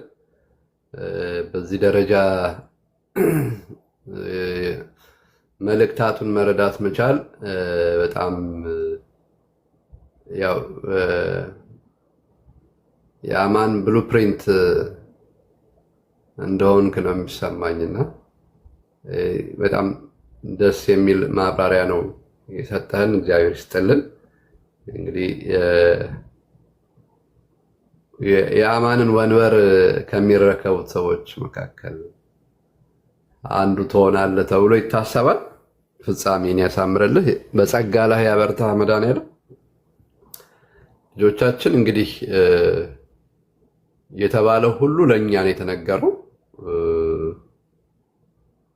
ስንቶቻችሁ እንደምትመዘግቡ አላውቅም። ታውቃላችኋል፣ የዛሬ ልብ አይጽፍም እና እርግጥ ነው ሪካርድ የማድረግ ልምድ አለን ብዙዎቻችን። ግን መጽሐፍም ልመዱ። አንዳንድ ጊዜ በጣም የምትወዱትን ቃል ነገር ከመምህራን ስታገኙ ጻፍ አድርጉ። የሆነች ማስታወሻና ስክሪፕቶ አጠገባችሁ ላይ አይጥፋ። ካለፈ ያልፋል። ብዙ የማያቋርጥ ሀሳብ በውስጣችን ያለብን ሰዎች ስለሆነ ብዙዎቻችን አናስታውስምና ልምድ አድርጉ። የመጽሐፍ ልምድ ስታነቡ ልክ ሰው ሲበላ ውሃ አስቀምጦ ምናምን እንደሆነ ሁሉ እናንተ ደግሞ ስታነቡ ስትማሩ ስክሪፕቶና ወረቀት አጠገባችሁ አይጥፋ። ከምታዩት፣ ከምትሰሙት፣ ከምትመለከቱት ነገሮች የምታገኟቸውን ነገሮች የመከተብ የመጽሐፍ ልምድ ይኑራችሁ። የማስታወሻ ያንን ጥቅሙን መቼ መሰላችሁ የምታዩት? ደግማችሁ ስታዩት። አሁን አንደኛ ዮሐንስ፣ ሁለተኛ ዮሐንስ፣ ሶስተኛ ዮሐንስ፣ አንደኛ ተሰሎንቄ እንደዚህ ትምህርት ተምራችኋል። እነዚህን ትምህርቶች የጻፋችኋቸው የሚቀጥለው ዓመት ደግማችሁ ስታዩቸው ብዙ ነገሮች አንደኛ ልትጨምሩባቸው ትችላላችሁ። ሁለተኛ ብዙ ነገሮች ያስታውሳችኋል። ሶስተኛ አምና የነበራችሁን መንፈሳዊ አቋም ምን እንደነበረ ራሱ ያሳያችሁ እና ከመጽሐፍት ከመምህራን ከትምህርት ጋር መገናኘት ጥሩ ነገር ነው። ግን ደግሞ እንዳይጠፋ ደግሞ ማስታወሻ መያዝ በጣም ጥሩ ነገር ነው። ስንት ነገር እንይዝ የለ እንደኛ ስንት የማይረባ ነገር እኮ ኪሳችን ውስጥ አለ። ስንት የማይረባ ነገር ቦርሳችን ውስጥ አለ። የሚረባውን የሚጠቅመውንም መያዝ ያስፈልጋል። ሰው በሄደበት ስፍራ ሁሉ እስክሪብቶና ወረቀት አጠገቡ ሁሌም መኖር ብቻ አለበት። የሚመከረውን ምክር፣ የሚያየውን ነገር፣ የተሰማውን ስሜት ብልጭ ያለለትን ነገር የመከተብ ልምድ ሊኖራችሁ ይገባል። በተረፈ እንኳን ደስ አላችሁ የዮሐንስ መልእክት ተማሪዎች፣ ተመራቂዎች። እውቀታችን መማራችን ይቀጥላል። አሁን መጽሐፍ ቅዱስ ስለ ሐዋርያቱ ሲናገር የሆነ የማይረባ አጋንንት ተገዝቶላቸው በጣም ደስ ብሏቸው ነበረና ምንድነው ያላቸው ጌታ? በዚህ ደስ አይበላችሁ አይደል? ስማችሁ በመንግስተ ሰማያት ስለተመዘገበ ግን በዚህ ደስ ይበላችሁ። ስለዚህ እኔም የምላችሁ ትልቁ ነገር ምንድነው? ከሁሉ በላይ ክርስቲያን ደስ ሊለው የሚገባው ስሙ በመንግስተ ሰማያት መዝገብ ላይ መጻፉ። በዛ ደግሞ የንስሐ ህይወት፣ የቅዱስ ቁርባን ህይወት ሊኖረን ይገባልና መማራችን፣ ቤተክርስቲያን መሄዳችን፣ ቃለ እግዚአብሔር ማንበባችን፣ እነዚህ ሁሉ ነገሮች ታስሮ በአጭር ቃል እናስቀምጠው ከተባለ መዳን ነው፣ የዘላለም ህይወት ማግኘት ነው። እና ለዛ ስለበቃችሁ፣ ለዛ ስለምትበቁ ስለ እናንተ እግዚአብሔርን እናመሰግናለን። በድጋሚ እንኳን ደስ አላችሁ። ለክብር ያርግላችሁ። የምትማሩትን ትምህርት ለህይወት ያርግላችሁ። ፍሬ የምታፈሩት ያደርግላችሁ። ተናግራችሁ የምትደመጡ ሰው ቃለ እግዚአብሔር ሲናገር ተነግሮ ይደመጣል። ቃያችሁ። ስለዚህ የተናገራችሁት ነገር ሁሉ የሚሰማላችሁ፣ የምታስተላልፉት መልእክት በሰው ዘንድ ተቀባይነት እንዲሆንላችሁ፣ ሰዎች እናንተን ባዩ ቁጥር እግዚአብሔርን የሚያመሰግኑ እንድትሆኑ፣ በእናንተ ምክንያት ሰዎች እግዚአብሔርን እንዲያመሰግኑ መሆን በጣም ቀላል ነገር አይምሳላችሁ። ስለሱ እኮ እግዚአብሔርን አመሰግናለሁ ይላል ቅዱስ ጳውሎስ። ስለ እናንተ እግዚአብሔርን አመሰግናለሁ ይላል እዛ ሁለተኛ ተሰሎንቄ ምዕራፍ 1 ቁጥር 3 ላይ ስለ እናንተ ህይወታችሁ ስለሚያድግ ስለ እናንተ እግዚአብሔርን አመሰግናለሁ። ስለምትማሩ፣ ንስሐ ስለምትገቡ፣ ወደ ስጋው ደግሞ ስለምትቀሩ፣ መልካም የሆነውን ሁሉ ስለምትሰሩ ስለ እናንተ እግዚአብሔርን እናመሰግናለን። ስለ መምህራችሁ እግዚአብሔርን እናመሰግናለን፣ እሱን ስለሰጣችሁ። በዚህ ሰዓት ቁጭ ብሎ ከጤናው ጋር እየታገለ ስለሚያስተምራችሁ መምህራችሁ እግዚአብሔርን እናመሰግናለን። ከስራችሁ ከኑሯችሁ ቆርሳችሁ ጊዜያችሁን ሰውታችሁ ስለምትማሩ ስለ እናንተ እግዚአብሔርን እናመሰግናለን። እንዲህ ደስ ብሏችሁ ከመጽሐፍ ቅዱስ ጋር ስለተዋወቃችሁ ስለ እናንተ እግዚአብሔርን እናመሰግናለን።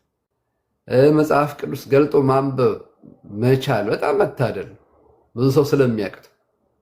ስለዚህ መጽሐፍ ቅዱሳችሁን ገልጣችሁ ማንበብ ስለቻላችሁ ስለ እናንተ እግዚአብሔር እናመሰግናለን እና እግዚአብሔር ይመስገን። እግዚአብሔር ይመስገን፣ እግዚአብሔር ይመስገን። እንግዲህ በመጨረሻ ሙሴ እስራኤላውያንን በሚመርቅበት ምርቃት እንመርቃችኋለን። ተነሱ፣ ሁላችሁም ተነሱ፣ ተነሱ። ሁላችንም ተነስተን ነው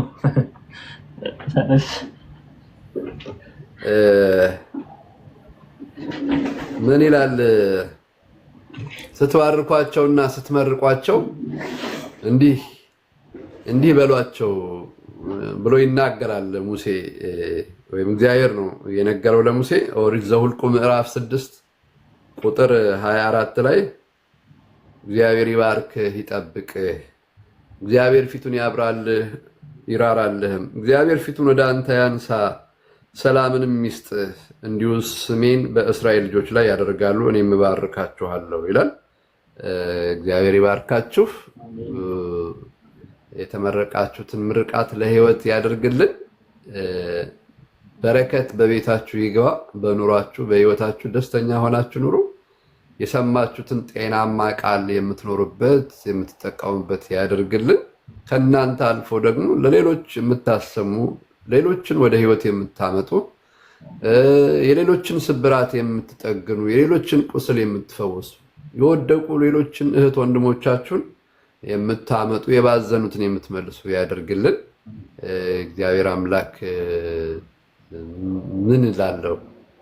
የማያቋርጥ ምርቃት በእናንተ ላይ ይደር። እግዚአብሔር በማያቋርጠው ምርቃቱ ይባርካችሁ ይመርቃችሁ። ለሀገር፣ ለወገን፣ ለቤተ ክርስቲያን የምትጠቅሙ ፍሬ ያደርግልን። ሰላም እግዚአብሔር ከሁላችሁ ጋር ይሁን። እግዚአብሔር ይባርክልን። ተባረኩ። አሜን። አባታችን በጸሎት መርሐ ግብራችንን ይዝጉልን እና እናንተ ያው ከቅድም ጀምሮ አብረን ስለቆየን እርሶ እረፍት ያርጉ። መምህር ኤፍሬምም እረፍት ያርጉ። አንድ ዝማሬ መምህራን ከወጡ በኋላ ተማሪዎች በህብረት ሆነን አንድ ዝማሬ ዘምረን መርሐ ግብራችንን እንጨርሳለን። ቀሲስ እግዚአብሔር አምላክ ያክብርልን። አሜን አሜን።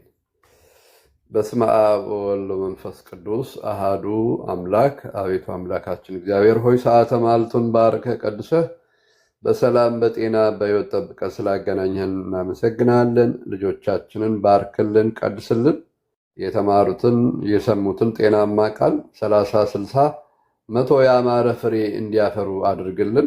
በሃይማኖት እየኖሩ ራሳቸውን እየፈተኑ ራሳቸውን እየመረመሩ እንዲኖሩ ጎደሏቸው እንድትሞላላቸው ለችግራቸው መፍትሄ ለጭንቀታቸው ምላሽ እንድትሰጥልን ፈቃድ ይሁንልን። አምኖ ከመካድ ጀምሮ ከመተው በመንፈስ ጀምሮ በስጋ ከመጨረስ ተሰብስቦ ከመበተን ገብቶ ከመውጣት እንድትሰውረን ፈቃድ ይሁንልን። ሀገራችንን ሰላም አድርግልን። ቤተክርስቲያናችንን ከነሙሉ ክብሯ ጠብቅልን። የሁላችንን መጨረሻ አሳምርልን። መሐሪ ይቅር ባይ የሆነውን ስምህን እንጠራለን። አባታችን ሆይ በሰማያት የምትኖር ስምህ ይቀደስ፣ መንግሥትህ ትምጣ፣ ፈቃድህ በሰማያት እንደሆነች እንዲሁም በምድር ትሁን። የዕለት እንጀራችንን ስጠን ዛሬ፣ በደላችንን ሁሉ ይቅር በለን እኛም የበደሉንን ይቅር እንደምንል። አቤቱ ወደ ፈተና አታግባን ከክፉ ሁሉ አድነን እንጂ መንግሥት ያንተ ናትና፣ ኃይል፣ ክብር፣ ምስጋና ለዘላለሙ አሜን። እመቤታችን ቅድስት ድንግል ማርያም ሆይ በመልአኩ በቅዱስ ገብርኤል ሰላምታ ሰላም እንልሻለን። በሐሳብሽ ድንግል ነሽ፣ በሥጋሽም ድንግል ነሽ። አሸናፊው እግዚአብሔር እናት ሆይ ሰላምታ ላንቺ ይገባሻል። ከሴቶች ሁሉ ተለይተሽ አንቺ የተባረክሽ ነሽ፣ የማኅፀንሽ ፍሬ የተባረከ ነው። ጸጋን የተሞላሽ ሆይ ደስ ይበልሽ፣ ልዑል እግዚአብሔር ከአንቺ ጋር ነውና ከተወደደው ልጅሽ ከጌታችን ከመድኃኒታችን ከኢየሱስ ክርስቶስ ዘንድ ይቅርታንና ምሕረትን ለምኝልን ኃጢአታችንን ይቅር እንዲለን ለዘላለሙ አሜን። ኦ እግዚእ ኢየሱስ ክርስቶስ ስረይ ኃጢአቴ ወኃጢአተ ኩሉ ሕዝብከ ማይሰራ ኃጢአት። እግዚአብሔር ይፍታ። እግዚአብሔር ይባርካችሁ። በድጋሚ እንኳን ደስ አላችሁ። አሜን። አባታችን ይፍቱን ይባርኩን። እግዚአብሔር አምላክ ያክብርልን። እንወዳችኋለን። ቀሲሴ እናመሰግናለን። አሜን አሜን። ሰላም ቆዩ። አሜን። እሺ እሺ። ቻው። መምህር ኤፍሬም መልእክት ካለው እርሶም እድሉን እንስጦትና በጨረሻ የሚሉት ነገር ካለ አባታዊ የሚናገሩት አባታዊ ምክር ካለ እርሶን እንስማና እንቋጫለን። አባታችን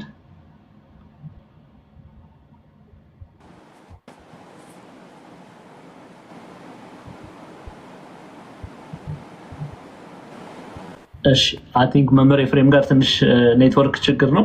እሺ እኛ እንቀጥላለን። ተማሪዎች ስትገቡ ቪዲዮ አብሩ። እሺ ቪዲዮ አብሩ። ሀንዬ አንቺ ዘምሪልን፣ አንድ ዝማሬ ዘምሪልን፣ ከዛ እንጨርሳለን። ያው ድንኳን መስፋት ስላለብኝ እንጨርሳለን ማለት ነው። ቪዲዮ ክፈቱ ሁላችሁም ከመምህራን ውጪ ማለት ነው። መምህር ክርስቶፎሮስ እና መምህር ኤፍሬም ብቻ ችግር የለም። ሌሎቻችሁ ቪዲዮ ክፈቱ።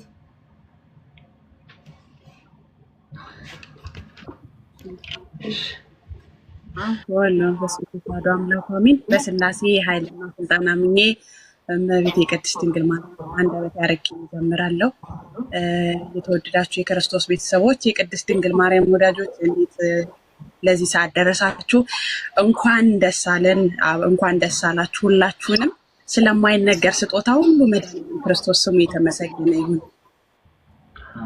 አሜን አሜን።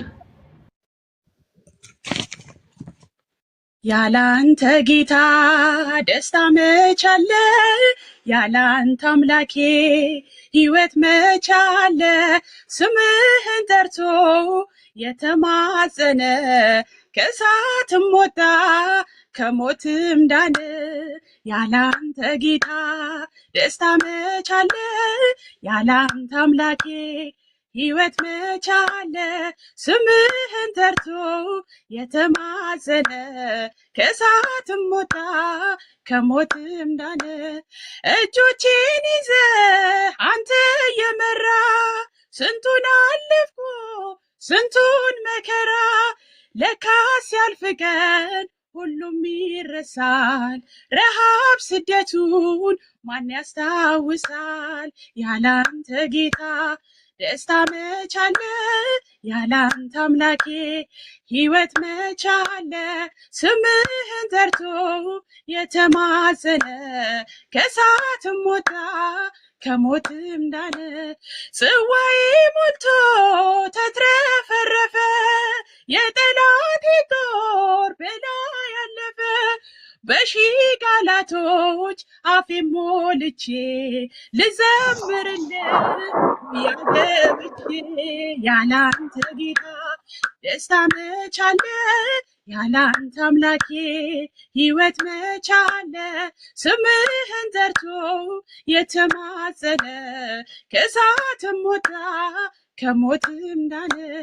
ገዳይ ቢሮጥ በቀን በማታ እያለ አንድዬ እያለ ጌታ ለሞት አልተኛም ይደነቅ ዓለም ተክሎኛልና ለዘለዓለም። ያላንተ ጌታ ደስታ መች አለ? ያላንተ አምላኬ ሕይወት መች አለ?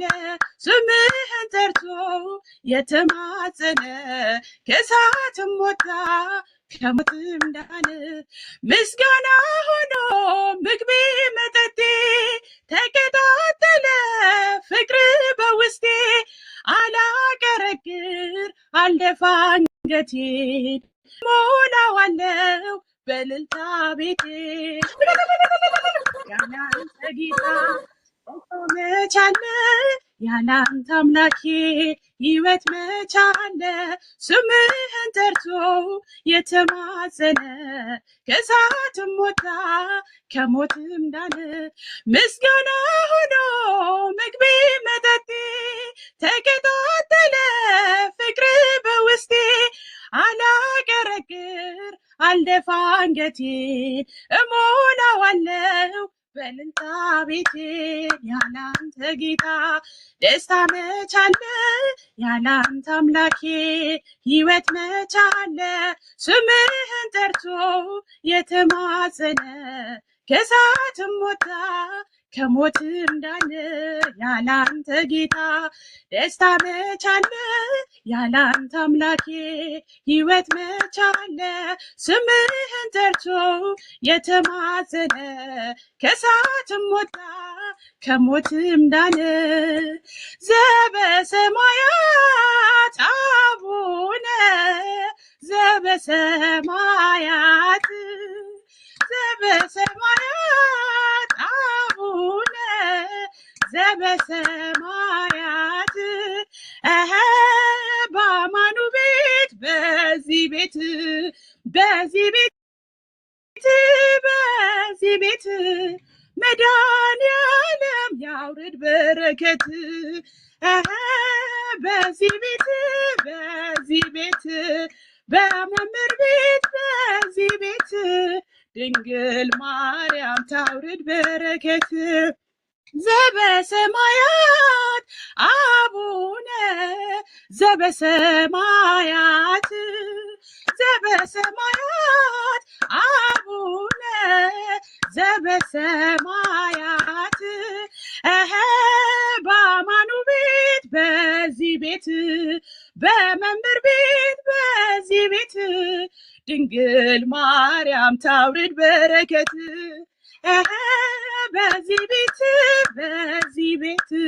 በዚህ ቤት መድኃኒዓለም ያውርድ በረከት ዘበሰማያት አቡነ ዘበሰማያት አቡነ ዘበሰማያት በዚህ ቤት በመምህር ቤት በዚህ ቤት ድንግል ማርያም ታውርድ በረከት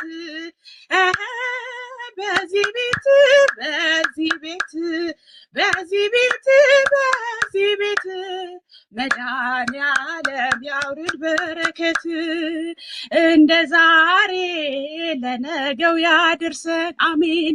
እንደ ዛሬ ደግሞ የሚሰብስበን ደግሞም ያገናኘን ለነገው ያድርሰን እግዚአብሔር ዛሬ ለነገው ያድርሰን አሜን። እንደ ዛሬ ደግሞ የሚሰብስበን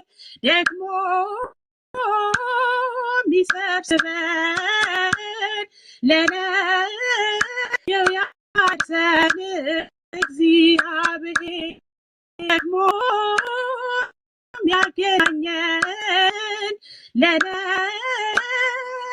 ያደርሰን እግዚአብሔር አሚን። ስለ ዝማሬው የዝማሬው ባለቤት መድኃኒዓለም ክርስቶስ ስሙ የተመሰገነ ይሁን። እግዚአብሔር ይስጥልኝ፣ ዝማሬያችንን ይቀበልልን። አሜን አሜን አሜን። መልእክተ ዮሐንስ ተማሪዎች እንኳን ደስ አላችሁ። መርሐ ግብራችንን ጨርሰናል። ለዘመረችልን ለዘማሪት ሀና እግዚአብሔር አምላክ ከዚህ በላይ የምታገለግልበትን ጸጋውን አብዝቶ ይስጣት። ሁላችሁንም ወዳችኋለሁ። ተባረኩ። እግዚአብሔር አምላክ ይባርካችሁ።